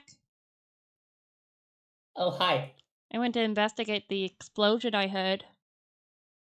Was it by any chance a meteor? Yeah. How did you know? Oh man, it's kind of a long story. Anyway, are you okay? Did it blow up your yard or start a fire or anything? No, I am fine. It landed pretty good ways from my house, and I went to look at it. It was pretty big. And Beck doesn't want me to go near it, so I came home. He seems to think it's dangerous. Well, gosh, he's probably right. Anyways, what have you been up to, John? Oh, did he get my package yet? Yeah, I was trying to get it, but Rose dropped my car into a weird spooky bottomless pit and the package was in the car, and I'm really sorry about that. Oh no. Well, okay, I guess I should start at the beginning. See, a meteor blew up my neighborhood. That's terrible. I'm so sorry. But I'm okay, and my house is too, sort of. That game I was telling you about, SBURB, which I was playing with Rose, sort of transported me somewhere at the last minute. But now I'm trapped here and it's weird and dark and I can't find my dad and I just lost the car and my copy of the game in the pit and I think I have to save the world from the apocalypse. Well, it seems really crazy and sort of scary, but it also sounds kind of exciting. I don't know, John. Maybe this is your destiny. If anyone can save the world, I think it's probably you. Wow, you think so? Yeah.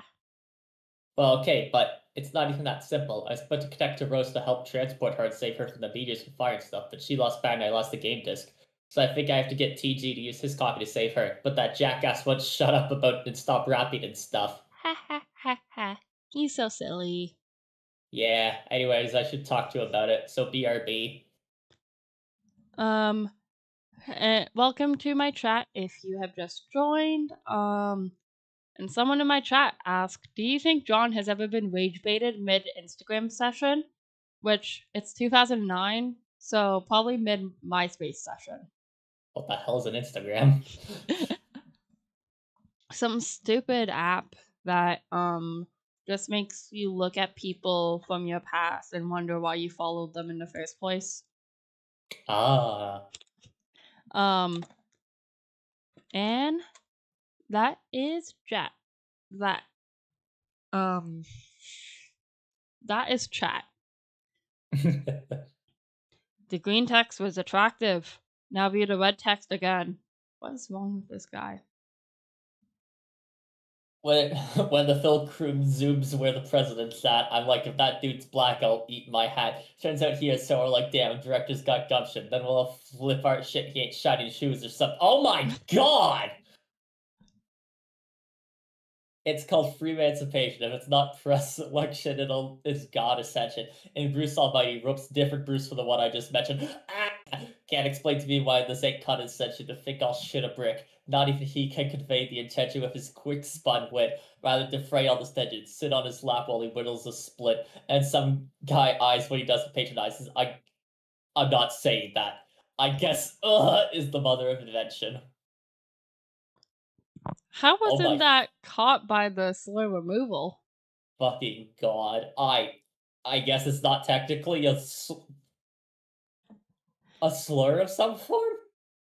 I think that word in particular does just mean, like, rage or something, but the way it's being used here is definitely, not that. Is this a Hydro City moment? Yeah, I think it might actually be. That's kind of insane. So slurs are back on the menu. And by the menu, I mean the trigger list. Because I never considered wordplay. Yes.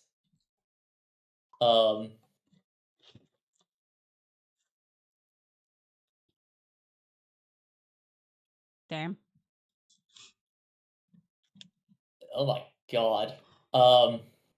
Yeah, apparently it means like turmoil or a period of immense frustration.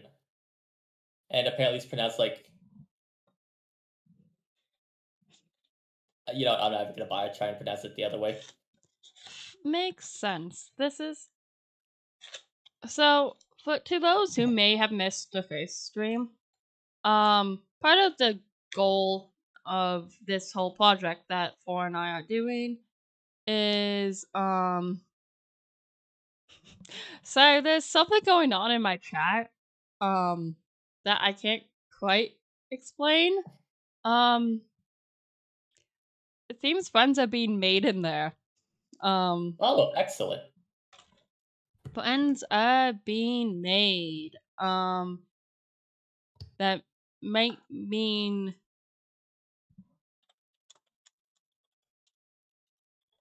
Well, I'm glad people are making friends in your chat. yeah, I just had to sit there and read it for a little bit. They're talking about Man in Black. I also have never seen Man in Black, though. I don't know what that is. It's a movie with Will Smith in it. Men in Black. Oh yes, that's what the movie's called. Okay, that's a good movie. You should watch that. Hello to the person who just joined my stream. I'm sorry you have to see racism immediately, but it is a 2009 webcomic. Yes. Made by a white guy. So, you are unfortunately going to get that. part of what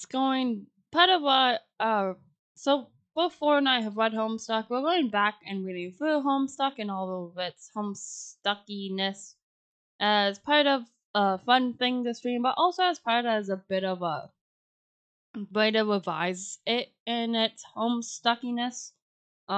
Notice things that we didn't notice necessarily when we were younger and less wise, kind of do a more critical reading of it, even if most of that critical reading so far has been kind of, oh my god, at Yeah. mostly racist comments. Yeah, there's been just an entire pile of those.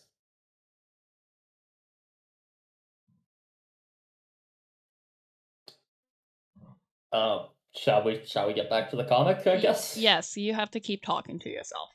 Good lord. Stop rapping for a second, you horse's ass. I have something important to talk about. What's up? Rose is in trouble and she needs help. I was gonna connect to her with SBURB, but I lost my copy. Okay? Also, she lost battery power. If she can get back up and running, she'll need someone with the game to get her out of there before her house burns out. So I think you should use your copy of the game to help her.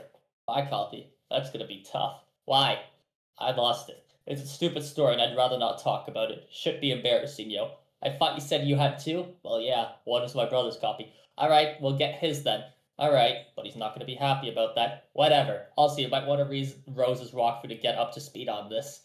Oh man, what? Nothing really. Look, all I'm saying is the girl tends to lay it on kind of thick, you know? Rolls eyes.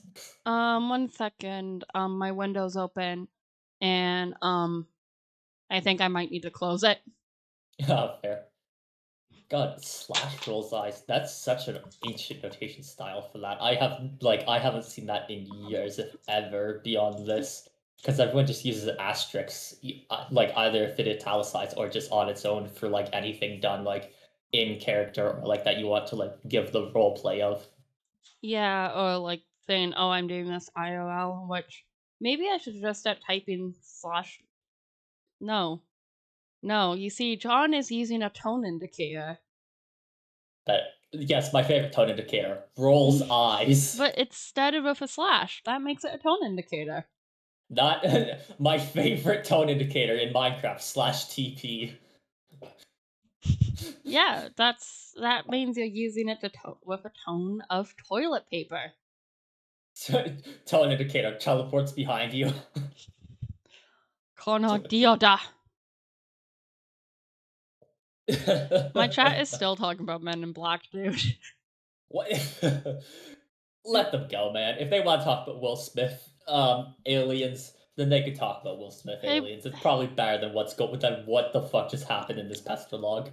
What's the other guy's name? TG? No. Tech Godhead? No, in Men in Black. What's the other man? Do you want the actor or the character's name? The actor. I don't fucking know. Why would I know an actor's name? I don't think anyone knows the actor's name. That's my theory I'm testing out, because those are just such Will Smith movies. Like, can you name anyone else that's ever been in an Adam Sandler movie? Al Pacino! Oh, I peaked my mic so hard doing that. That was not the only thing you peaked. Okay, apparently the guy's name is Tommy Lee Jones. I've heard that name before, but I have no idea why. Nor do I care. Continue.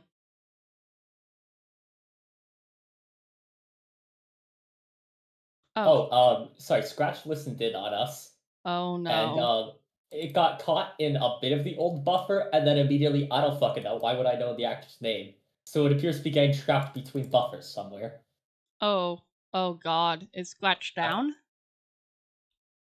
No, it's fine. It's just like for some reason it consumed stuff from like an hour ago and then suddenly caught up. So I'm gonna have to deal with that next time. I'm gonna have to deal with that in my next 5-minute in and out, quick 5-minute in and out coding adventure. Well, I'm sure that will be fun for you. I'm sure. Anyways, we got about a minute and a half until impact. Your laptop is out of battery power. There's only one thing left to do.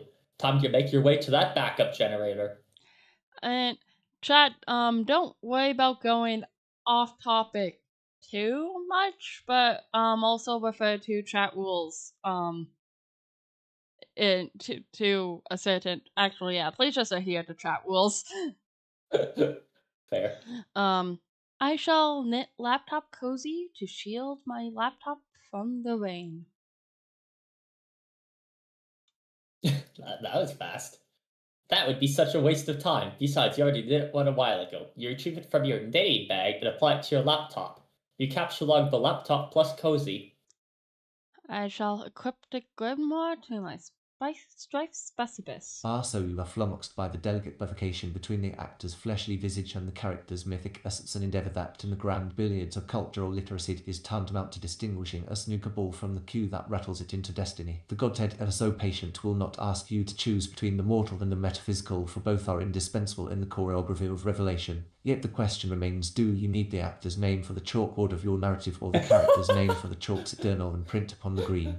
One must consult the score of references. The actor is the cue, the character score, is the ball. like from Tales the of the ultimate Abyss? search and dear interlocutor is a matter of intent. If you seek to anchor your This is narrative the to a specific new individual, voice say the for the cinematic Undergrad luminary whose Strife. gaze lights the filmic horizon, the actor's name is your cue, stick the device through No, which you this strike. is- Conversely, if your this quest is is the to embody the Undergrad. mythos, to summon the arc that the audience must feel in the back of their mind, then the character's name is the ball you bank, the silent force that rolls into the pocket of collective memory. It will be rigged, of course, should you misapply the cue to the ball, and the entire table will tumble into a different pocket. Hence my advice, as succinct as a single shot yet deep as a century's playbook, is to decide upon the purpose of your script. Is it to immortalize the visage of the performer, or to etch the mythic role into the annals of narrative history? And remember, whatever choice you make, your green-lined, antique-soaked guide shall subtly spin the timeline so that the perfect cue lands and sends the ball where your Lord of Time desires. Beauty. You know what? I do actually like the metaphor he came up with of referring to the actor as the cue and the character as the ball. That is actually deep, but also fuck you. Yeah, for, you didn't explain the Undergrad yet in this stream. Like... Oh, have I not explained the Undergrad yet? So the Undergrad is a locally running AI that will occasionally listen in on us speaking, translate that back to text, formulate a long-winded response to it in the character of Undergrad Scratch, which is based off a character we'll see much later in Homestuck, and spit out a long-winded response about that. Now, I'd like to point out that despite it being like generative AI, it is running all locally on my machine, and that's actually a good thing, because my room's pretty cold right now, and it actually did warm up a little bit from that, which saves me from having to turn on a direct other heater. So honestly, happy for this thing right now. I need my feet warmed. We need to work on the lab circulation, because I had to close my window, and now I'm like on the warmer side. Luckily, I'm in my summer outfit, so that works. Yes, maybe I should cover up my big midriff if I want to retain some heat. The Twitch permitted one, I presume? my Twitch illegal midriff. Yes, I might have to cover that up. All that being said, though, so basically we have the Undergrad here to listen on us and comment on the comic or unrelated conversations, just to kind of keep things interesting in the whole kind of read through. It runs 100% on Four's machine and then picks up on my side through a Discord bot. So, and everything it knows was basically taught to it by Four. Yeah, like I formulate the prompt to basically tell it to be an asshole and to go on a very long-winded rant whenever it spoke. I wonder if a bit more on topic and maybe a bit less pool metaphor, but I don't know, because the pool metaphors are good and shoehorned in, which is ideal for the Undergrad, I think. But I think it gets caught up in them a lot. It does get caught up in them.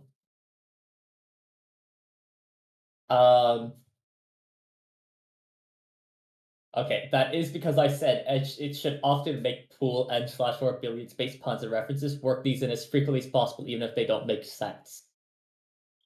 Oh, So let me adjust that prompt very briefly and just say you should often make billiards-based puns and references to the topic at hand. that would make sense. Because I don't want those going away, because I think even as a doctor, the undergrad still talks like that. Yes. Let me also tune it down to 2 to 3 paragraphs instead of 3 to 4 paragraphs.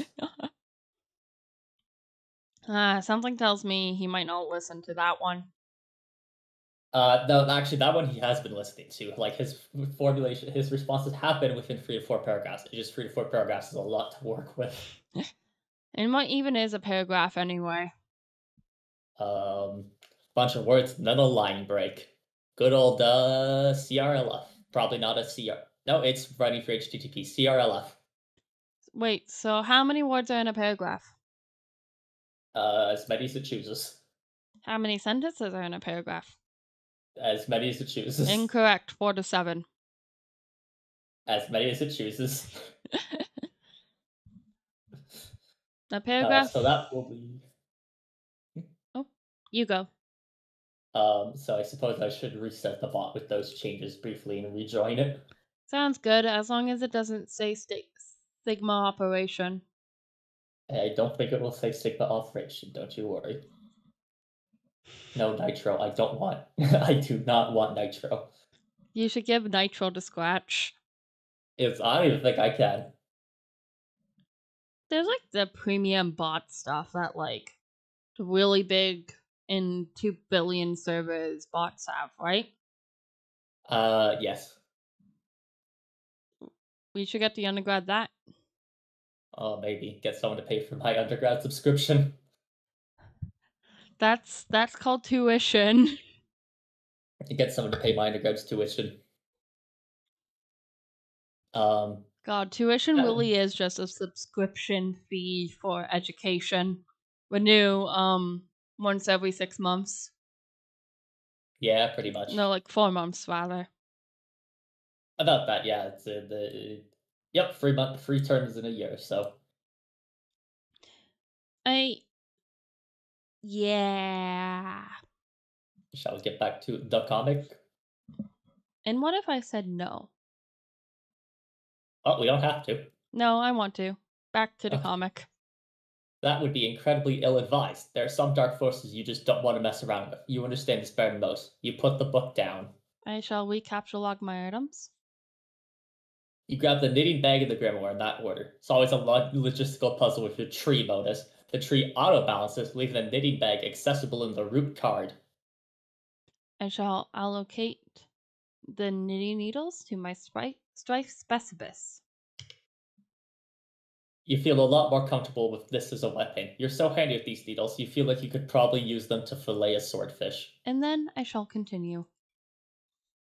You lose the root card in the process, severing the tree. Hey, careful with all that stuff. I shall knit a plush cuddle Cthulhu to soothe my nerves. That would be a preposterous waste of time. Besides, you're not sure if you've ever heard of this creature called Cthulhu before. There are, however, many other specimens of the zoologically dubious you're familiar with, such as I shall consult the grimoire. Flufulu, foul patrician of misery. To hear his mammoth belly gurgles to know the epoch of joy has come to an abrupt end. And I shall continue and answer a question that was not posed to me in my chat, but Homestuck is about 4 kids who play a video game. And that is pretty much the best description we got. That's the best description we can get out of that. And Nerub Yugglif, Shame Beast King of Grotesquity, Rife Lord of the Moist Beyondhood. Hearing his melodious chirps and tongue clicks causes one's bones to explode. Continue. And of course, there's Ogloff, the Deep One, wherever he grinds his teeth. Whenever he grinds his teeth, all the children of a random galaxy somewhere will frown continuously for a 9,000-year span. He is the first and smallest of the smaller gods, appointed servitude of a vile, unfathomable pantheon of middling gods, which caters to the whims of the noble circle of horror terrors, an omniscient, omnipotent order of the elite few, forever cloaked in the darkness of the furthest ring. Continue. And then there's this strange page containing some rather mysterious notes on summoning process procedures. You've never been quite sure what these diagrams are getting at. I shall take my items and proceed downstairs.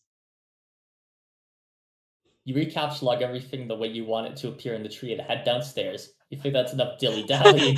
Time to get a move on. It's you! It's That's me! enough of you. That's enough of me. Okay, well, in that case, if we don't need any more dilly-dallying. No, we need you here. I turned off my model. No! It's gone. There's no more dilly. There's no more dilly. No! There wasn't ever any dilly. No dilly. No! We need you. Okay, I'm back now. Okay. You want to count us down? Yes. On go. 3, 2, 1, go. Oh, I think it's a bit of a nothing one. Yeah, it seems to just be the cutscene. Okay, well, that's actually more than I thought it was. Oh no, yeah, it's a very important cutscene.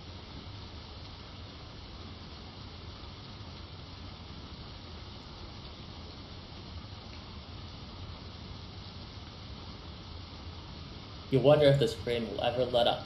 It's driven since the month began, perhaps long enough to forget its purpose. It no longer even knows to assuage fire. Somewhere, a zealous god threads these strings between the clouds and the earth, preparing for a symphony of fierce impossible play. And so it threads on and on, delaying the race with the conductor's baton. How you hate this season. April is the cruelest month, breeding lilacs out of the dead rain, mixing memory and desires, stirring dulled roots with spring rain. American sports legend, Charles Barkley. Come on and slam. And welcome to the jam. Come on and slam. Slam. And welcome to the jam. Yeah. I shall go confront my mother in hall. Surely your mother is lurking nearby. You should be prepared for an unpleasant confront. Oh, psych! What? Anyways, I'm testosterone. Testosterone time. I guess this is you on the narration now. Oh god, it is. 1 second. Yes, of course. There's this really cool dude, okay? Standing around being all chill, like cool dudes are known to do sometimes. A cool dude like this probably has a really cool name, but he probably wouldn't just tell you what it is if you asked. He'd be way too busy for that. Busy being totally sweet. But you could always try to guess his name, and if you were right, he might nod ever so slightly. There's a cool dude's way of letting you know there might be just hope for you yet. Enter name.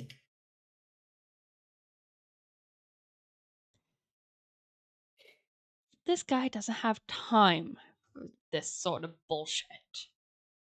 Try again.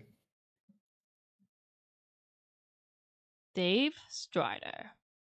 The twinkle in the glasses. Yep.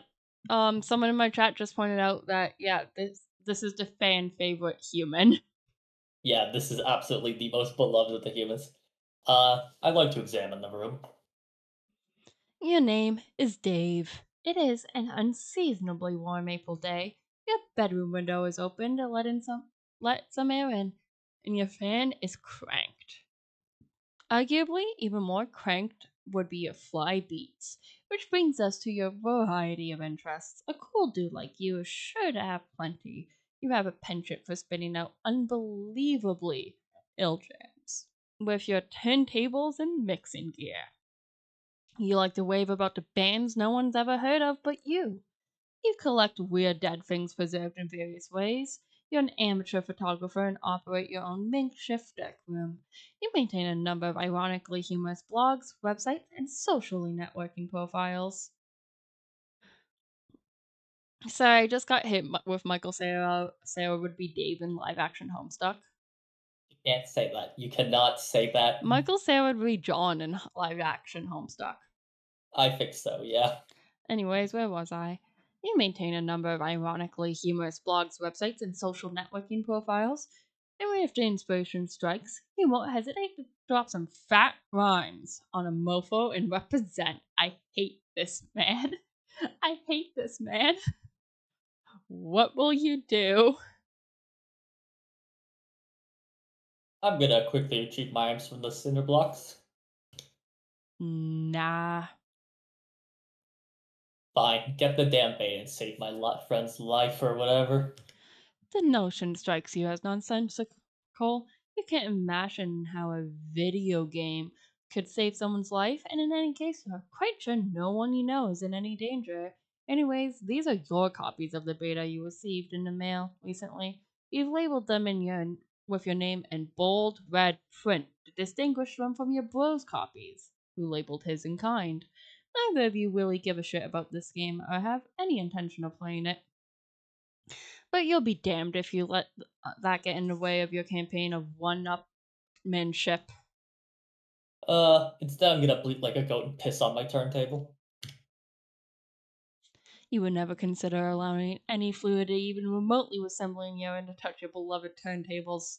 That would risk breaking them, and a world without the gift of your godly science just doesn't sound like a place you want to be any part of. While you're at it, you might as well wipe out human civilization with a meteor or something ridiculous like that, which will never happen.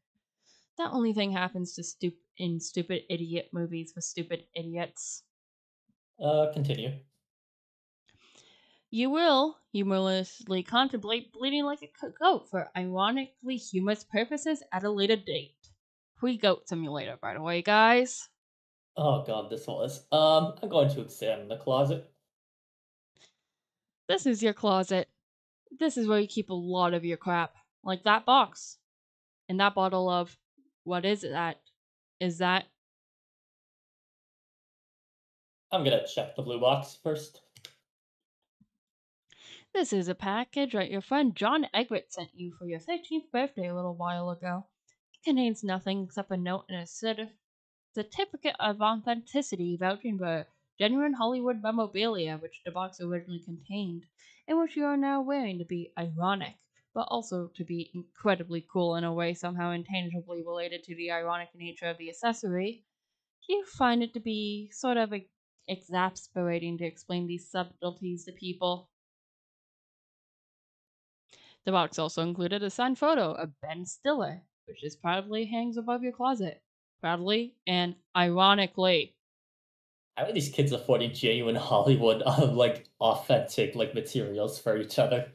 Well, and judging by it's not like the one that it's the one that lives in an apartment with his brother and the one in the suburbs, and not the one that lives in a manor, or the other one that lives in a manor doing this shit. That's true. Um, I'm gonna take the box. You catalog the box through your hash map fetch modus. Your modus current's hash function resolves the index by valuing each consonant at 2 and vowel at 1. The total is divided by your number of cards, and the remainder is the index. Box equals 2 plus 1 plus 2 equals 5. 5, what is that called? Modulo. 5 modulo 10 equals 5. The box is cataloged in car 5. 4, can you explain the hash map to us? Okay, so the basis of a hash map is that it's a data structure that gives you constant time lookup of any object, similar to an array, but for general objects that don't have to be like, in fact, you don't have to like insert them manually into the, like you don't have to insert them like directly in a row back to back, which frees up some space and some time, especially when you have stuff you want to index them by. So typically the thing, for a hash map is that you have both like an object, you have like both an object you want to put in the map, and you have a separate key that you want to index it with. So typically you'd have like say like just a count of like how many people are connected to some server or something, and you want that to be accessible by the key, just the word count. So you'd insert the amount of people with the key count, and it would perform a hash on the word count that does something that gives it a number back. This is generally any number, but it's then divided by the amount of slots you have. So in this case, well, for Dave's hash map, it's actually a hash set because both the index and the object are the same, and that's fine. But in this instance, he's using the name of the item as the key. So in this case, it's box. And after doing the math to add up all the letters, you get 5. And then it is divided by the amount of slots he has. So he has 10 slots. So it's like divided by, and then you take the remainder of. So 10 divided by 5 is 0 with a remainder of 5. And it is then pushed into slot number 5. So then later, if he wants to get it, all he has to do is would like go to his map, his hash map, and say box, and it would perform the same math to get number 5 back, and then spit out the box at him. It basically just lets you arbitrarily index into something at constant time with any index you can think of that can be hashable. I'm not doing a very good job of explaining this, and I'm pretty sure I just made it more confusing than it was in the comic. But it basically just lets you have a big list of things that you can access instantly with any object you so desire. Any questions, class? No? Okay, we're moving on. Great. I like to examine the jar of unknown yellow substance in the closet. Oh, hell yes. This is an unopened container of apple juice. You thought you were all out. It's like fucking Christmas up in here. This is so great. You have to tell John. Got to tell John about this immediately. He'll be so excited. Hold on, let me put Sodalicious over that panel because that's a bit flashy. I'd like to take the juice. You capture log the juice into card 7. 2 plus 1 plus 1 plus 2 plus 1 modular 10 equals 7. And it goes into slot 7. And now if you were to yell juice at the card, it would turn back into 7 and spit the juice out again. I'd like to access Pestachum and pester John about this development. Ironically, of course. Oh yes, obviously ironically. In Of course. addition to letting your buddy know about this outstanding juice windfall, you figure you'll wish him a happy birthday while you're at it, in your own cool, sort of roundabout way, of course. Good thing you looked at that box he sent you, or you might have forgotten. You also might well ask him about that beta. The kid's been harping about it for weeks. It would be cool if it came on his birthday. He'd be one happy camper. Continue.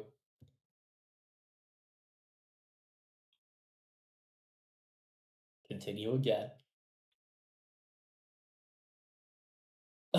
I think this is a repeat of a pester log we've already done, but I'll say it. Yeah, it's the other POV of it now.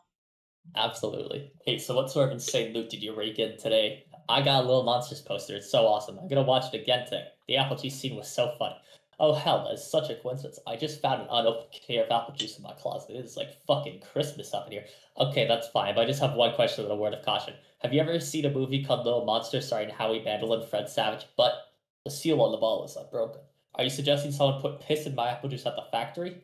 All I'm saying is that you don't think Monster Howie Mandel has the power to do something simple as reseal a bottle? Try using your brain, numbnuts. Why did the fat kid or whoever drank it know what piss tasted like? I mean, his reaction was not instantaneous. It was the 15th day in a row Howie Mandel penis juice.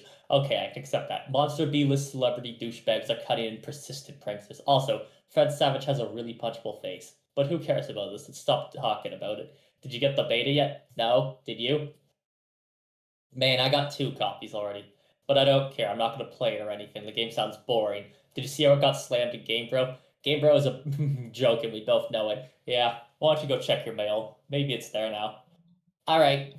And then, as he does that, I'm going to go online and view some ironic sites, ironically indicative of my ironic interests. You opened a I hate this one. Hephaestus web browser and direct it to your ironically maintained blog where you post monthly satirical reviews of Game Bro magazine. Your latest post is a review of the merch issue, which I shall. Okay, that just makes the picture bigger. Yes. God, even like the small stuff here, like like Doritos and Pringles, that won't be able to be in the show because there's no way they're going to get like permission for Doritos and Pringles, like just for this bit.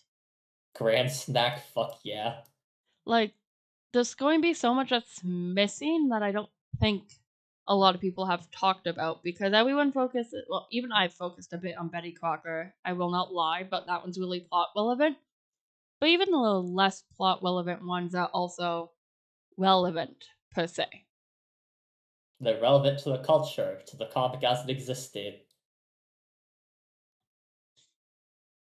You've been meaning to write a review for the latest issue too, but you've been sort of dogging it. Something about the game they're reviewing just doesn't strike you as ripe for satirical purposes. I'm gonna continue. In a new tab, you open another one of your sites, a webcomic ironically maintained through a satirical cipher vaguely similar to that of your blog. It's called Sweet Bro and Hella Jeff. I think we should wait to click on that until after this God. page, at least. Yeah. You have legions of devoted fans, most of which are totally convinced of your creative persona sincerity, which is just how you like it. Yes, we... At least the first one. Alright, who wants to be who? Do you want to be Sweet Bro or Hello Jeff? I can't fucking recall which one's which, to be honest. Me neither. I'll be the red one. Okay. I can't wait to be a useless piece of shit all day and play these games. Fuck, I'm falling down all these stairs. I warned you about the stairs, bro. I told you, dog. It keeps happening. I told you, man. I told you about the stairs. Alright, we could do a few more.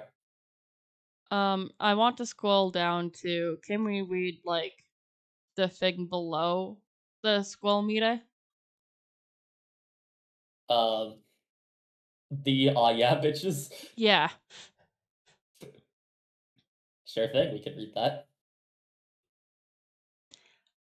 Oh yeah, bitches. Become a baby. Retain your adult knowledge and assume the form of a human infant. Satisfaction guaranteed. Ads by Project Wonderful. Your ad here right now. 999999999. Let's make some money. I hope the ad is for some pornography.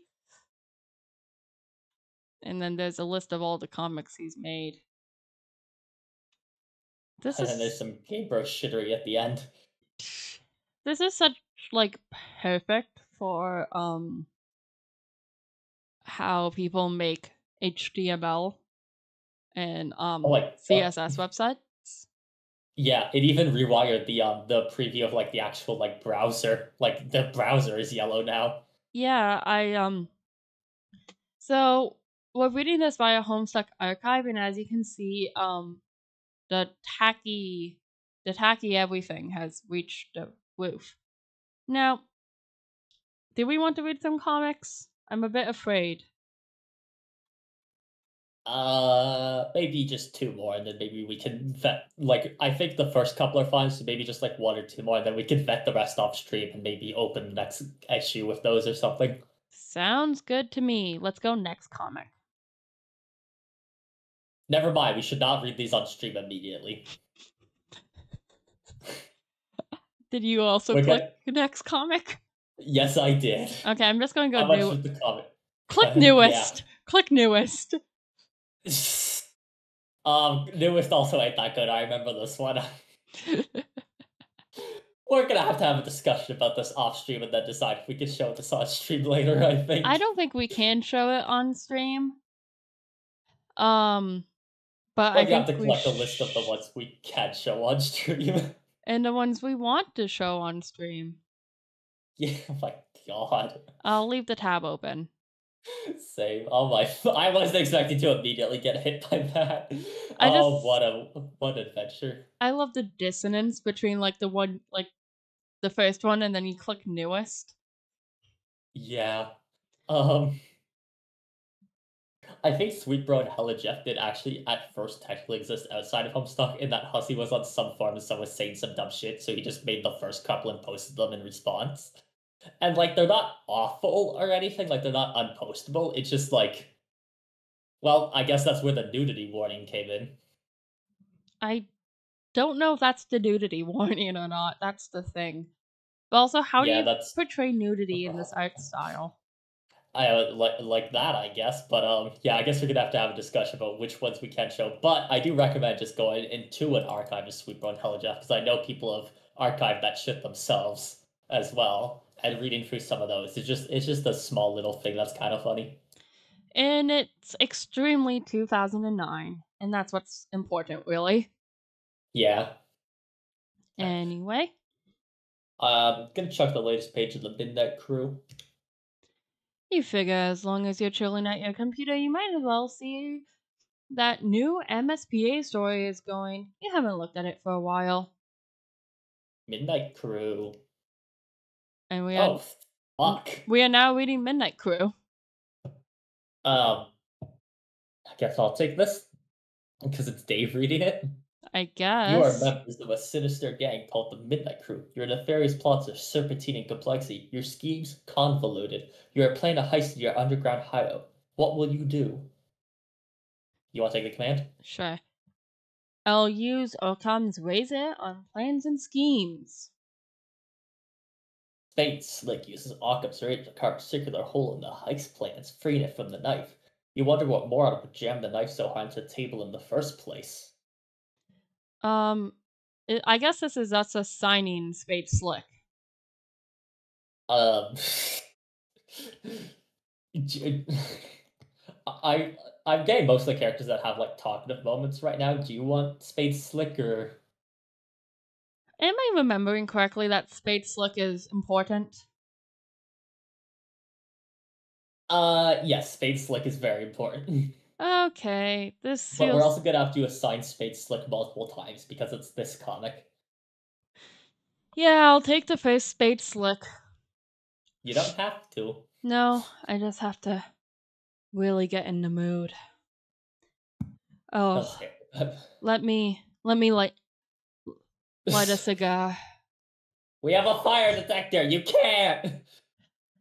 I'll climb the ladder and exit the hideout and start implementing my nefarious plans, plots. You push against the manhole cover, but seems some unbelievable jackass has parked your getaway van on top of it. A familiar feeling stirs. The feeling is overwhelming, soul-blackening rage. It's the sort of rage that'll make a man feel totally justified and support an unnecessarily elaborate assortment of fancy blades. And then I'm bored of this shit already. I'm skipping ahead a couple hundred pages or so. Ironically bored. You don't remember? Oh wait, this is you again. You don't remember where you last left off, so you jump way ahead. You always forget to save your place in the story. It looks like the tempers have become short in this pressure cooker already. You speculate the tipping point may have been an ill-advised motion for a game of 52 pickup. Why is there a blender there? Also, yeah, the bit about saving your place in the story is a feature that the actual MSPA website used to have. It's not in the comic because it automatically saves. You could basically hit a button that saved like your state to a cookie, and then like when you got back, you could just go to the front page and hit load, and immediately take you back to your nearest spot, like where you previously saved it, which was kind of cool and gets the occasional reference here and there. Look what's at this page. Save your place and save. I'm gonna save my place and read it later. No, don't leave this page yet. Look above the height door. Oh, you're right. I didn't even see that. I'm hoping like we haven't missed any, but they're fun to see when you notice them. Yes. There will be a list later. We'll get to know if we missed any later. That's true. Shit, yeah, I didn't even realize that. Nice catch. Why, thank you. Even though the adventure began recently, it's already over 3,000 pages long. You just don't have time for this bullshit. You'll catch up later. Besides, it looks like someone's pestering you. You're pretty sure you know who it is. I'm gonna answer that guy. In some cultures, the persistent refusal of a lady's invitation to play a game with her would be a sign of rant and disrespect. Either that, or flagrant homosexuality. What? Oh no. No, look, I'm busy, okay? I've got a lot of shit on my plate. I am sort of a big deal, okay? I know. Sometimes I wonder how you're even allowed to pay for meals in restaurants. It must be hard keeping a low profile when you're always overhearing odd voices whisper, "It's that guy who has a blog." This is how people talk about me in VTubing. Oh my god. Seriously, dudes be worshiping me left and right. I can hardly walk down the street without stepping over torsos of the prostrate. Navigating the urban landscape, I'm sure, is difficult enough without an obstacle course like differential flesh and skyward asses. Perhaps adapting your parkour to your unique environment would help. Yeah, I mean, damn. Like, there's this scruffy little shit at my feet, an orphan or something, I don't know, face flush with the pavement. I'm like, dude, are you looking for a stampede of buffalo or something? He braves a look at me and then gives my shoe a little kiss and scurries the fuck off. Heavy as the crown.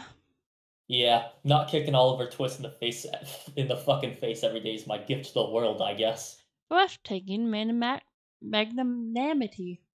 Bleh. Among other things, I just give and fucking give. Indeed.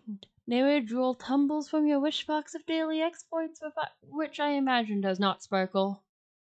Oh, for fuck's sakes, you're just lobbying for me to play that dumb game. Baseless accusation. Look, I am telling you, Egbert is all about that game. He will play it with you and will probably be tickled stupid about it. I know this very well. I cannot hasten his mail's delivery, however. Yeah, I'll hassle him some more about it. And look, how about this? If you ever find yourself in a position where your life depends on me playing that piece of shit game, then I'll play. Will that make you happy? More than you know. It perfectly mollifies my grief over the demise of chivalry. John, boy, what are you doing? Stop doing nothing! Meanwhile, in the present, in a place where the present may be a concept of dubious merit, John is spacing the fuck out. But a vague and forceful thought jolts him to attention. Or maybe it is that bumping sound coming from the outside the door. What is that? Continue? A thick, unpleasant fluid pools from beneath the door. Troubling. Investigate this. There's a trail of... Wait. Who is this? That was a vagabond command, so... I guess it's you. It's you. But describing... Yeah, whatever. There's a trail of this fluid in the hall leading to your room. And meanwhile, I'm gonna play some hauntingly sick beats. My water has become salty. My water, I don't know if it has to do with, the throat lodges I had, but it's, salty. Do you want to get some fresh water? But that would involve us taking another break, now would it? Alright, suit yourself with your salt-ass water, then. And, I'll play some hauntingly sick beats about this. You've had enough of the computer for a while. You feel like you've been messing around on it all week. It's time to get your jam on. You pull up to your trusty Akai MPC 1000 sampler and prepare to get sick nasty. I think this next one's an interactive one. Yeah, this is an interactive one. Yes. Well, I will first take the master volume and turn that down.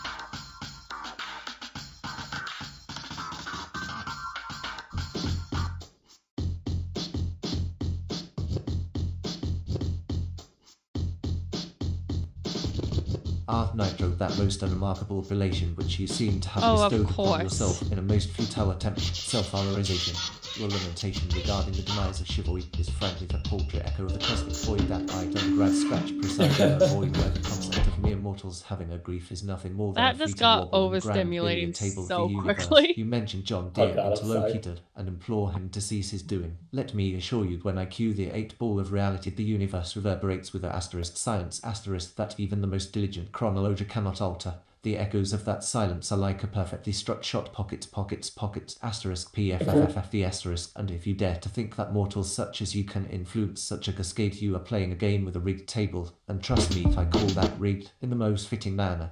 Moreover, recall that I dwell midst verdant halls saturated in antique splendor, my typewriter clacking like a quiet pool, cue resting upon a polished green backdrop, As a servant to the Lord of Time, I bend chronology to my whim, ensuring that even those who speak of Nitro are folded into the script of destiny, where any attempt at self-importance dissolves like a cue ball spiraling into an abandoned pocket. Consider yourself warned, lest you become another misplaced ball on my table. Oh my god, Scratch just said if you buy Nitro to seem important, you're a little bitch who doesn't actually matter. That's insane. But good Thanks, Scratch. Scratch. This is Yes. the last page that features Harlequin.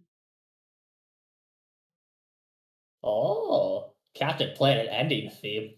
Yeah, I don't know where like any of these are.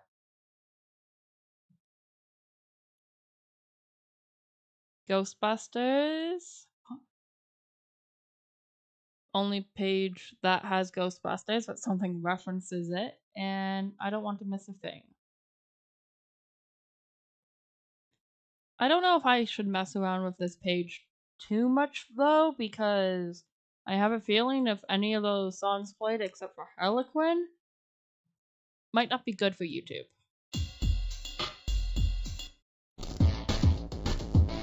That is fair.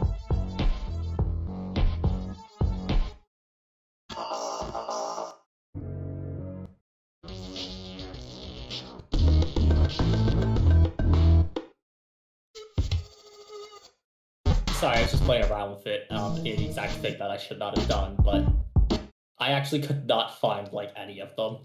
Same. Like any of like the listed ones. Same, I just pressed every button. Maybe if you like stack them in certain ways. Mayhaps. Yeah, because it's 60 listed. This is a 4x4 grid, so that's all the combinations. We should probably maybe move on. Nothing good happened by turning them all at once, and I think I just tortured my audience, my chat. They'll live. I'm gonna take a sip of the piss juice, despite what John warned me about. Those beets were so fresh they belong in the produce aisle, is what you're talking about. Soccer moms be thumping that shit for ripeness like melons, you know what I'm saying? After beets that fresh, it would be a crime not to reward yourself with a custom-made swig. 2 plus 2 plus 1 plus 2 modulus 10 equals 7. Nice. Very nice. Continuing on. You can't do it! John's got you all twisted up inside now. All you can think about is Mando's gross monster piss. Damn you, Egbert. Continuing on from the piss vision. You recaptchalogued the juice. And I'm gonna allocate my sword to the Strife Specibus. A Strife Specibus is already allocated with the blade kind of abstractus. There's no need to allocate it. You can wield your sweet ninja sword as a weapon once it's in your Strife deck, but you will have to captchalogue it first before moving it there.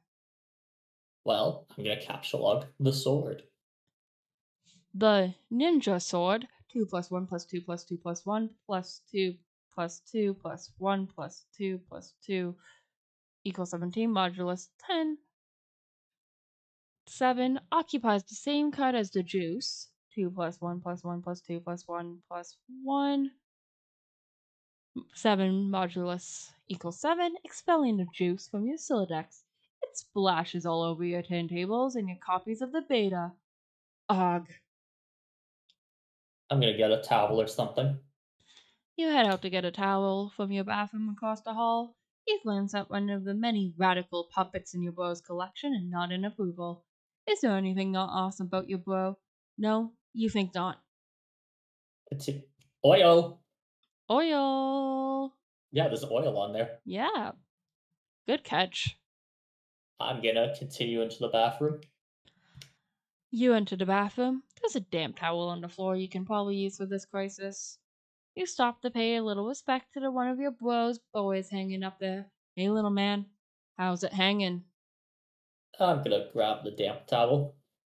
You take the damp towel. 2 plus 1 plus 2 plus 2 plus 2 plus 1 plus 2 plus 1 plus 2 equals 15. Modulus 10 equals 5. A spell in the box. 2 plus 1 plus 2 equals 5, modulus 10 equals 5.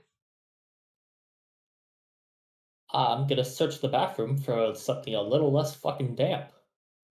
Nah, you just decided to wing this towel into the toilet to make it less damp.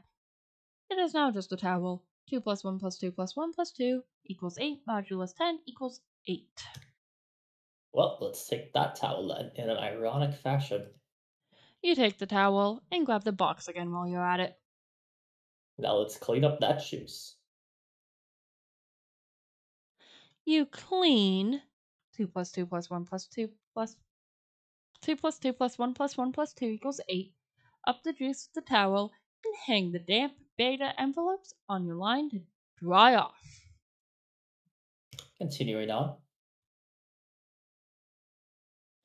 The breeze of the fan, the betas jostle near the open window.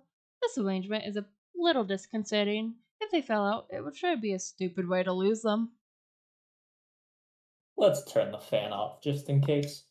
The crisis is easily averted. You can't imagine it will ever resurface later in any way, shape, or form. That beta is as good as yours forever. Well, that's a loaded gun. Continuing. He probably should pester Egbert again. You wonder if he found out the beta yet. You might also want to chat about your respective Silidices and Fetchmodi. If the topic happens to come up, you wonder if he is anywhere near as smooth with his Silidex as you are. Probably not. It's probably not even humanly possible. Continue. Suddenly, a rambunctious crow flies in the open window and snatches the beta, possibly to make a nest with, or maybe just for the sake of being a brainless, feathery asshole. You yell at the bird. Continue yelling.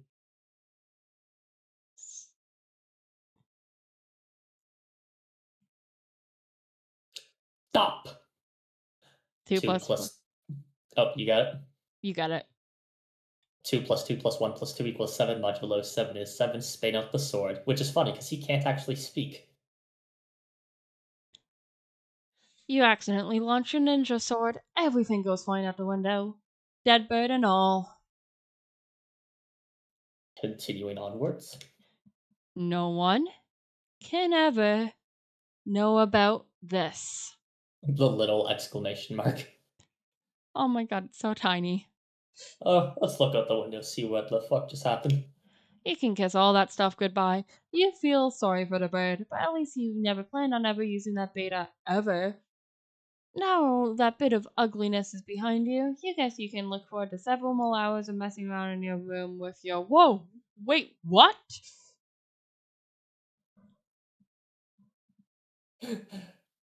Let's continue on, I guess. You What? prepare to descend the stairs to your living room. You are standing eye to eye with a familiar foe, a 20-foot tall granite statue of the mighty wizard, Zazarpan the Learn. Your mother had installed through a hole in the roof of a heavy-duty crane. Just look at that mystical gaze. To peer into those aloof, glassy eyes is to arrest the curiosity of any mortal. To behold the wisdom concealed in the furrows of that venerable face is to know the ceaseless joys of bewilderment itself. Any man so fortunate as to catch askance his merry twinkle or twitch of whisker shall surely have all of his dreams fulfilled. I love how Dave and Rose are just fighting at this point. Cross-temporally. Yes. Sorry, my VNyan did the thing where it elected to shit itself and die. Floor is dead. Be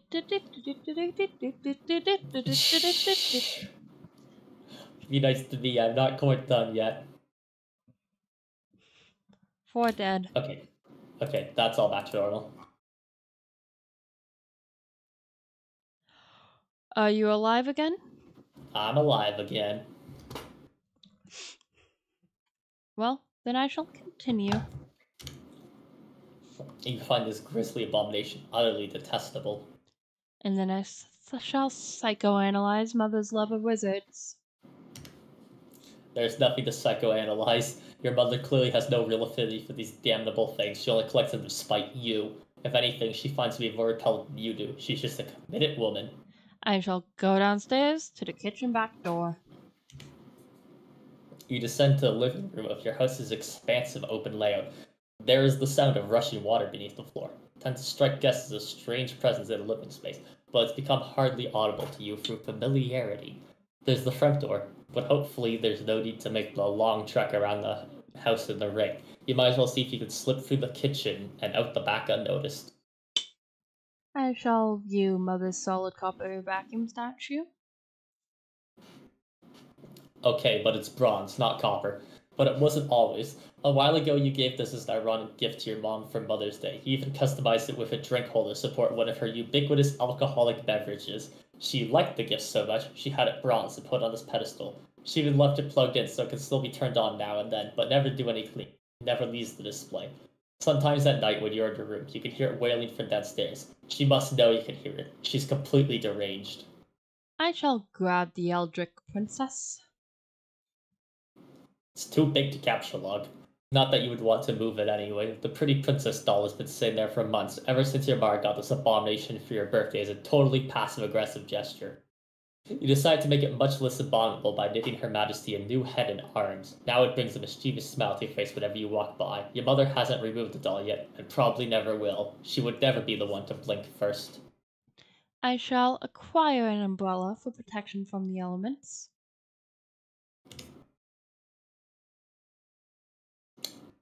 U greater than L, U less than V. You're gonna have a hell of a time accessing that card later when you need it. You guess you'll just cross that bridge later. I shall peek inside a kitchen. The liquor bottles are out in full force. Mom is surely nearby. I shall investigate richly colored object in the middle of the screen. That would be your refrigerator, whose surfaces have customarily served as a battlefield for a chilly stage of passive-aggressive one-upmanship. This was a drawing you did of your cat Jaspers when you were younger, along with a poem about him. Your mother brought this ostentatious $15,000 frame for it and had it welded to the door. I shall continue. Using the colorful magnet letters, you recently left a succinct message, which may or may not have been directed towards anyone in particular, but you just couldn't find the letter W, so you stuck two V's together. Shrew. And continue.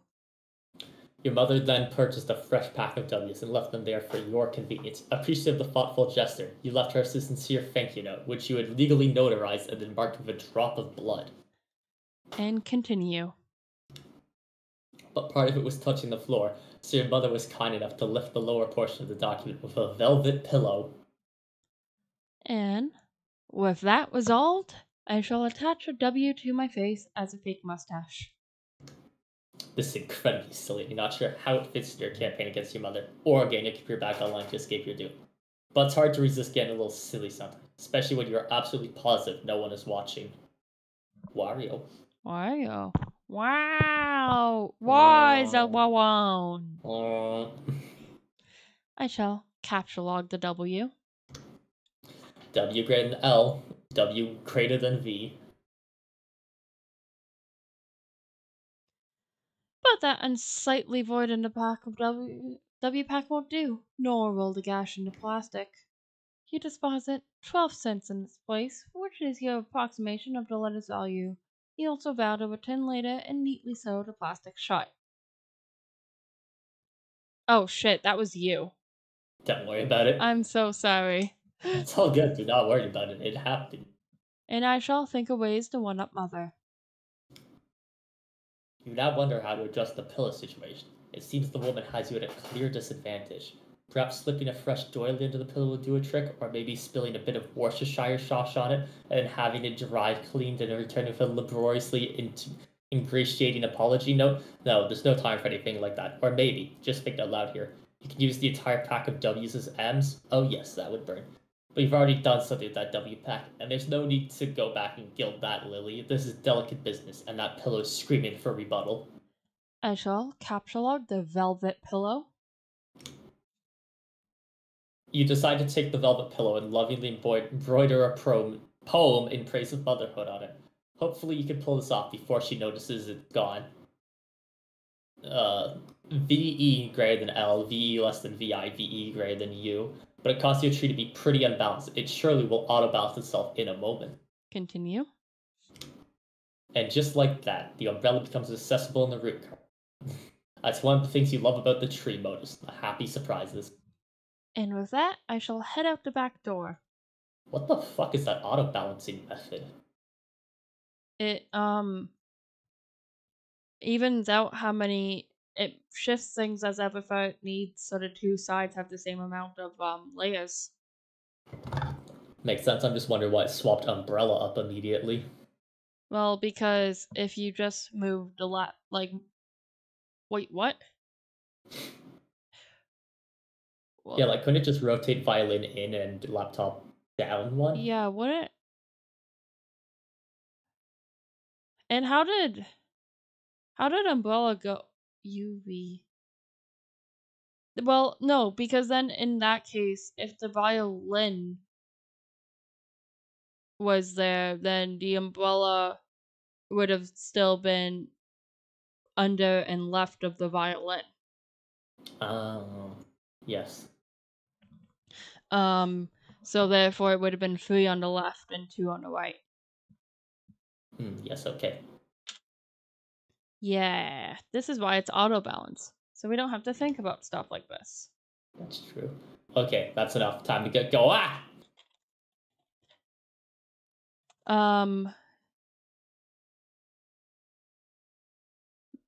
Mom jump scare. Mom jump scare. And I shall continue. You don't know how she does that. You're never safe in this house. And of all the things to be doing during power outage, she's up to her ironic housewife routine again. That mop bucket doesn't even have any water in it. What an absolute mad woman. I shall hop on the counter, landing in a wool. And you know what kind of wool it will be? Will it be of the auricular variety? No. What shall it be? You'll see. Alright, this bird's gotta fly. Continue. You've won! How did you remember youth roll? I don't know. I don't know. I remember Zillyhoo and Youthful, and that's it. Fair enough. And I shall continue. Lousy goddamn stupid wizards. Meanwhile, well, I guess this is technically you. Meanwhile, in the past again. You almost done patching up the hole in your window with the gaffer tape. It's sort of hard to get any work done when people keep pestering you all day. You guess you better get that. Fine. I'll ironically answer my chum. Okay, I need to remember the voice I did for her earlier. Puppy girl. Hey, Dave. Hey, sup? Not much. Sup with you. Whoa. Hee hee hee. Sorry, was just checking out some stats. Haha, good one. It's alright being chill, I guess you know how it goes. Great. Feeling cool today, Mr. Cool Guy. Oh man, you know it. So cool. This shit is ice cold up in here. Shit is wicked bananas, I'm telling you. Hey. So you talked to John today? Yeah, we were just talking a little while ago about how he sucks at his Sylladex. Can you believe he uses stack? That kid is ridiculous. Lol. Well, that doesn't sound like much fun. What was it use again? Wait, never mind. I forgot whenever we talk about your goofy moduses, I get a migraine. What do you want with John? Hey. I want to tell him happy birthday and ask him about his birthday package. Oh yeah, I was being sort of cagey and told him to check the mail, because I was wondering if mine came yet. I think it did. Yeah? And I think mine came too. So, I guess you want to know if he likes it or something? No.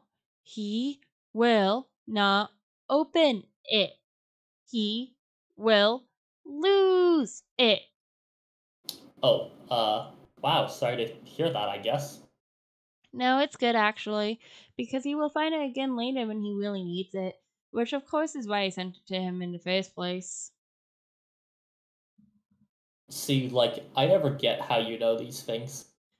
I don't know. I just know that I know. Well, alright.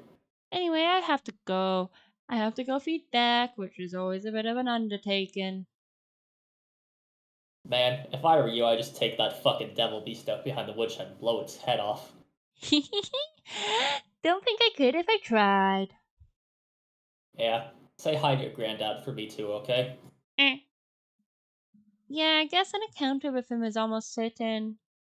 It is usually intense. Well, yeah, isn't it always with family? But he sounds like a total badass. Yeah, he totally is. Anyway, gotta go. See ya. Mwah. You do a very good job of voicing all those little symbols. They're really fun, especially like with Gigi. I find like it's really easy once Gigi starts using the symbols. Excellent. I'm gonna grab my phone. It would be handy to have your phone 2 plus 2 plus 1 plus 2 plus 1, 8 modular 10 equals 8 on standby, so you won't always have to go back to your computer whenever someone pesters you. This way you can text message 2 plus 1 plus 2 plus 2 plus 2 plus 1 plus 2 plus 2 plus 1 plus 2 plus 1 equals 18 modulus 10 equals 8, no matter where you are and what outrageously cool thing you're up to. I'm gonna continue on. So cool. John, pursue adversary into that room. You didn't say boy that time. Boy. And even meanwhile, in the present, sort of. Once again, the slippery antagonist eludes you. You can only find more of these unpleasant oily smears. Someone is pestering you. Both your PDA and computer register the message. This chum will know what to do. Alright, I'm out of my room now looking for my bro's game. Oh, good. Yeah, there's no sign of Rose yet. I hope she is okay. Well, if she comes back, I'll be ready. You better know what you're talking about, because this could get ugly. Brought my phone, and I also took my awesome katana with me in case things get too hot to handle, and they always do. You mean that cheap piece of shit you have on your wall? F you. It's sharp, but it's awesome, and it's a sword. End of story. Okay, I don't really care. I'm in my room again. I think there's someone else in the house. Like monsters. Like, Howie? Haha, I wish. Dude, monsters aren't real. That's stupid kid stuff for stupid babies. Maybe, yeah, you're right. What are you, an idiot? Of course there are monsters. You're in some weird evil monster dimension. Come on. Skepticism is the Church of Cinematic Troglodytes. Like, hey mom, dad, there's a dinosaur, a ghost, or whatever in the room. Yeah, right, Junior, go back to bed. Fuck you, mom, dad. How many times are we gonna watch this trope unfold? It wasn't goddamn funny the first time I saw it. Just once I like to see dad crap his pants like kid says a vampire in his closet. Oh shit, I want a minivan. Be fucking dad of the year right there. Okay, stop. What do I do? What do you have, a hammer? Man, so lame. Okay, whatever. You should totally look into weaponizing your Silodex. My bro is always getting on my case about, but man, it's not as easy as it sounds. But if you're fighting monsters left or right, you don't have much choice. Okay, I guess I can read up on data structures some more. How's it going there? I'm out in the living room. He's usually here, but I don't see him. Might be playing some mind games. He's always pulling this ninja shit. All I see is Lil Cal over there, so I guess he can't be far. Oh god, Lil Cal. I forgot about Lil Cal. Like, Lil Cal. that had escaped my brain like 100% until I read the words. And then even then I went like, wait a second, is that? And then you said the words out loud and then it like clicked. It clicked. You remember. Haha, oh god, so lame. What? See, I just don't know why you think it's cool. His ventriloquist rapping thing. Oh, Lil Cal? No, man. Lil Cal's the shit. That's fine, you're entitled to your opinion. I'm just saying, being a shitty rapper ventriloquist is not cool by any stretch of the imagination or by any definition of the word cool, ironic, or otherwise. That's all I'm saying. Yeah, bullshit. Cal is dope. Puppets are awesome. John Egbert blows. The end. Yeah, more like the opposite of all those things. The thing that's true. I'm going to read. Good luck with your bro. Read your book. Stay wary of these foes. Monsters. Only little babies who poop in their diapers believe in that stuff.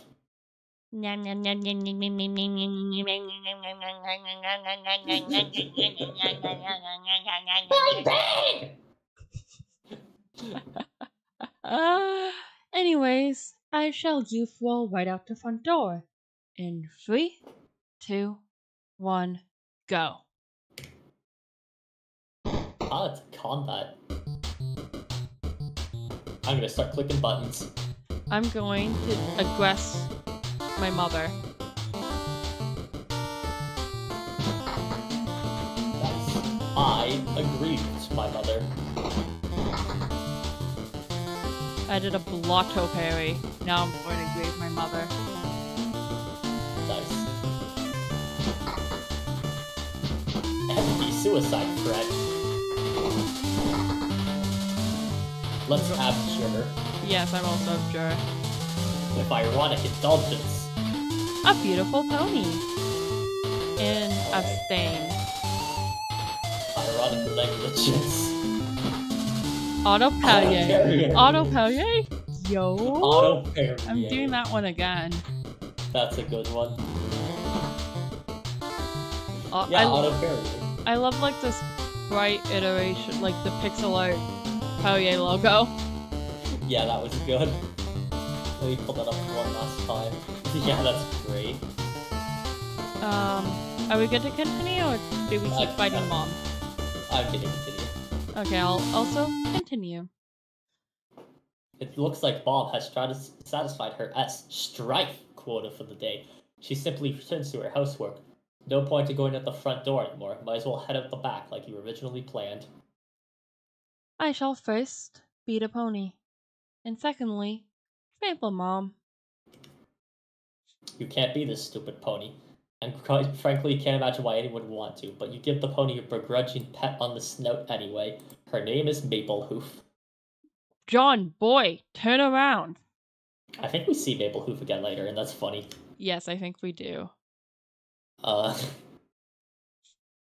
you want to read the book? I'll read the book. God damn it, why do I even bother? The good news, finally your revolting incompetence can be put to use. Instead of accidentally finding Stilladex full of steak knives to press his oil paint to your beloved great aunt, you can turn that fumbling fury towards one of your foes, such as the ability to grasp painfully simple concepts. The bad news, I'm tired of explaining myself hoarse to you gibbering fuckwit. In this chapter, I will be phoning it in with the liberal use of diagrams and shitty clip art. What are you going to do about it? You're going to wriggle in your own vicious secretions like the worms you are. That's what. Here, learn something for a change. Caption logging into a stack ejects a cinder block out the back of the stack, which could be used to hit a guy. Asshole notes.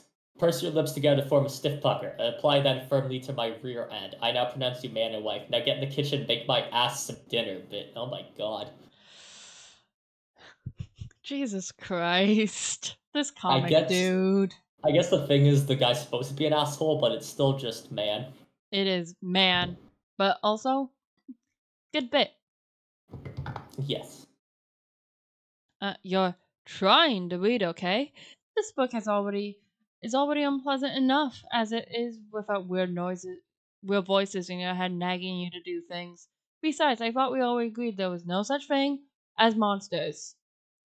Continue. Fine. You'll interrupt your reading and turn around, but you don't see what could possibly be. Oh my god, it's a monster.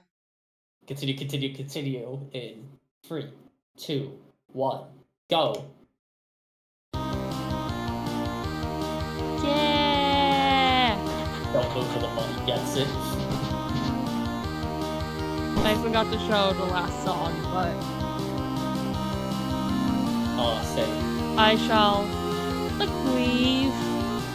Put the bunny back in the box. And then he fucking drops the hammer and dies. So Showtime Strike Mix shows up on one of 3 pages. So the first of 3 pages, and it references the original mix of Showtime, and it's later referenced by one other song. Yeah. Okay.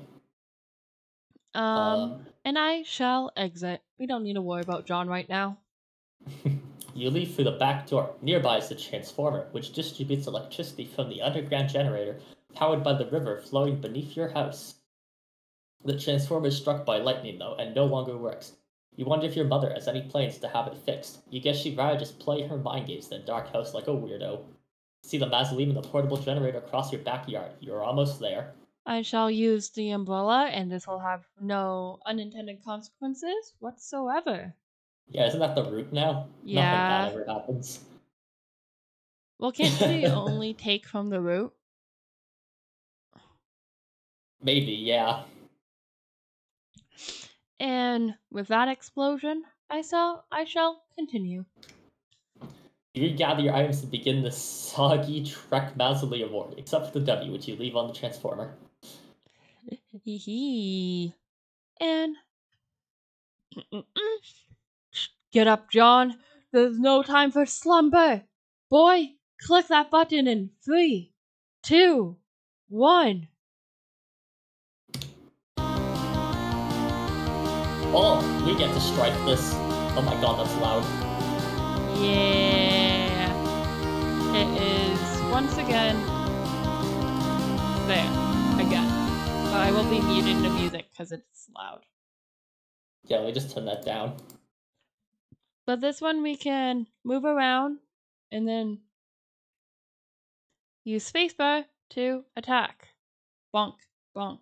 Actually, let me... Yeah, there is a noise when you bonk.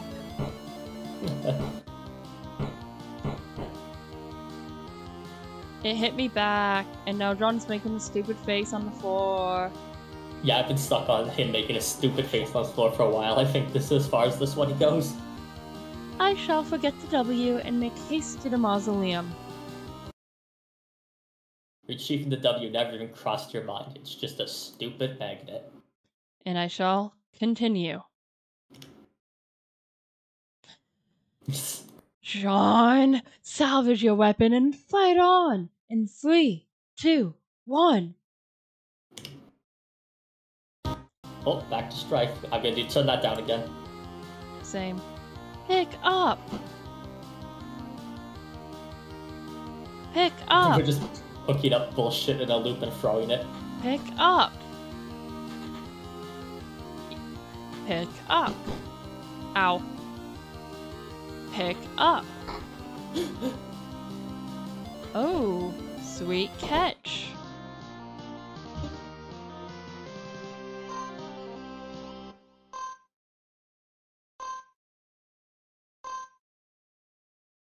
And I'm picking up both Build Grace and Shale. Ah, that's what that purple was. Yeah.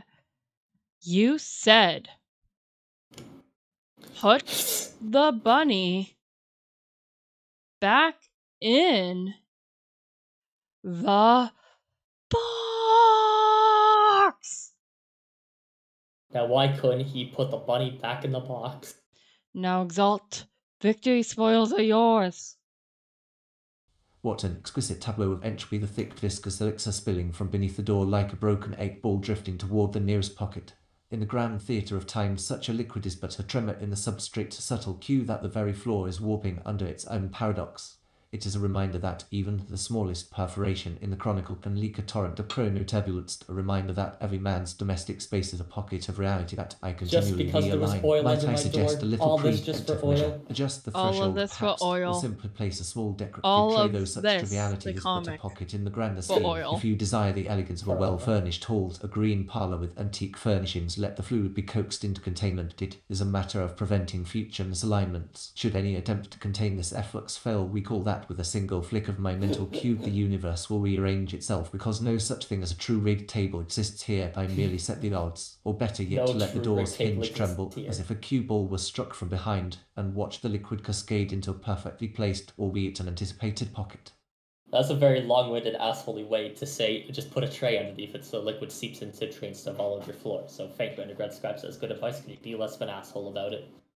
But he's an undergrad. He's a know-it-all undergrad in that university class of yours. Oh god, you're right. He climbed up 2 on the edge ladder. Yeah. He got 10 viscosity and plus 20 to his cache limit and 125B, aka the amazing victory allows you to scale the first 2 achievement rungs of your ladder. You are now a plunky tot with a new feather in your cap to show for it. Your ladder rewards you with your bold ascent with 125 boon dollars. You waste little time in storing them in your ceramic pork hollow. Additionally, climbing the rungs has boosted your gel viscosity and cache limit. I shall continue. By expanding the cache limit, you have made room for all that nice grist you just collected. You now have 32 fragments of build grist and 10 fragments of shale. What about the card, boy? It seems the shale imp had allocated the bunny to its strife specialist. Sort of a stupid thing to use for a weapon, but you might as well grab it and stick the bunny in your strife deck while you're at it. It will be, at the very least, safer there. Okay. You group the two specify in your strife portfolio. No self-respecting strifer would be caught dead without one. Gather the scattered bits of your large hammer. Oddly enough, it seems breaking the sledgehammer altered the abstractus from hammer kind to handle kind, even going as far as expelling the head of your smaller hammer from your deck to force compliance. You didn't even notice in the heat of battle. You grabbed the sledgehammer handle, expelling the useless harlequin figurine. Now repair the hammer. You merge the sledgehammer head with its handle and return to your strife deck, repairing the hammer kind abstractus in the process. The smaller hammer handle is ejected from the deck, since of course handles of any sort no longer belong in there. Obviously. Fine. Now what? Dave is pestering you, but you don't have time to deal with his nonsense right now. Something is amiss in your room. You can't quite put a finger on it. Continue. I guess that's Oil. Oh. Oil. Oil. Oil. I shall hurry and activate the generator.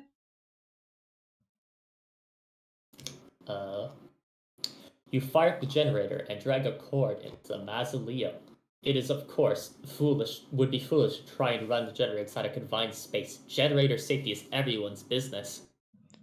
I shall defile the tomb. We're on page 413. Oh, wow. We've made it. We have made it. Sorry, Jaspers, have to make space for the laptop. Besides, your final resting place is already a mockery. You should have decomposed years ago under a bed of petunias like a normal cat. Not yet to a taxidermist and fit it with a tiny custom-tailored suit and stuffed in a coffin built for infants. I shall plug in my laptop. You plug in your laptop and connect to the internet signal again. Everything predictably falls out of your Silex, but you're not about to get bent out of shape about it. You have bigger fish to fry. Looks like Dave knows you're back online. He pesters you like clockwork. And there's John. What on earth is he up to now? How did the door reconnect? I don't know. Magic. The door, John. Look at the door. Oh, apparently that. You're right, didn't Rose yank the door off its hinges and prop it up on your bed? Someone, or something, has put it back and left it slightly ajar. Incredibly alarming. Investigate, boy. Hoo hoo hoo hoo hoo! Oh no, the prankster's gambit has fallen. Well, it's not like it has done the opposite at all. No. In John's entire life. Speaking of, how much longer do we want to go with the stream? Not too much longer now, I suspect. Probably not. No, it's getting rather late. The sun has fallen over the lab. So, a few more pages, I suppose? A few more pages, maybe till about page 20, and we're on 17 now. Sounds good. What is this so outrageous? In 3, 2, 1, go. It's my dead grandma. Nanaquin. This My dead is goddamn grandma. the only page Nanaquin appears on, and it references Harlequin. Cool. Makes sense. I shall pester John.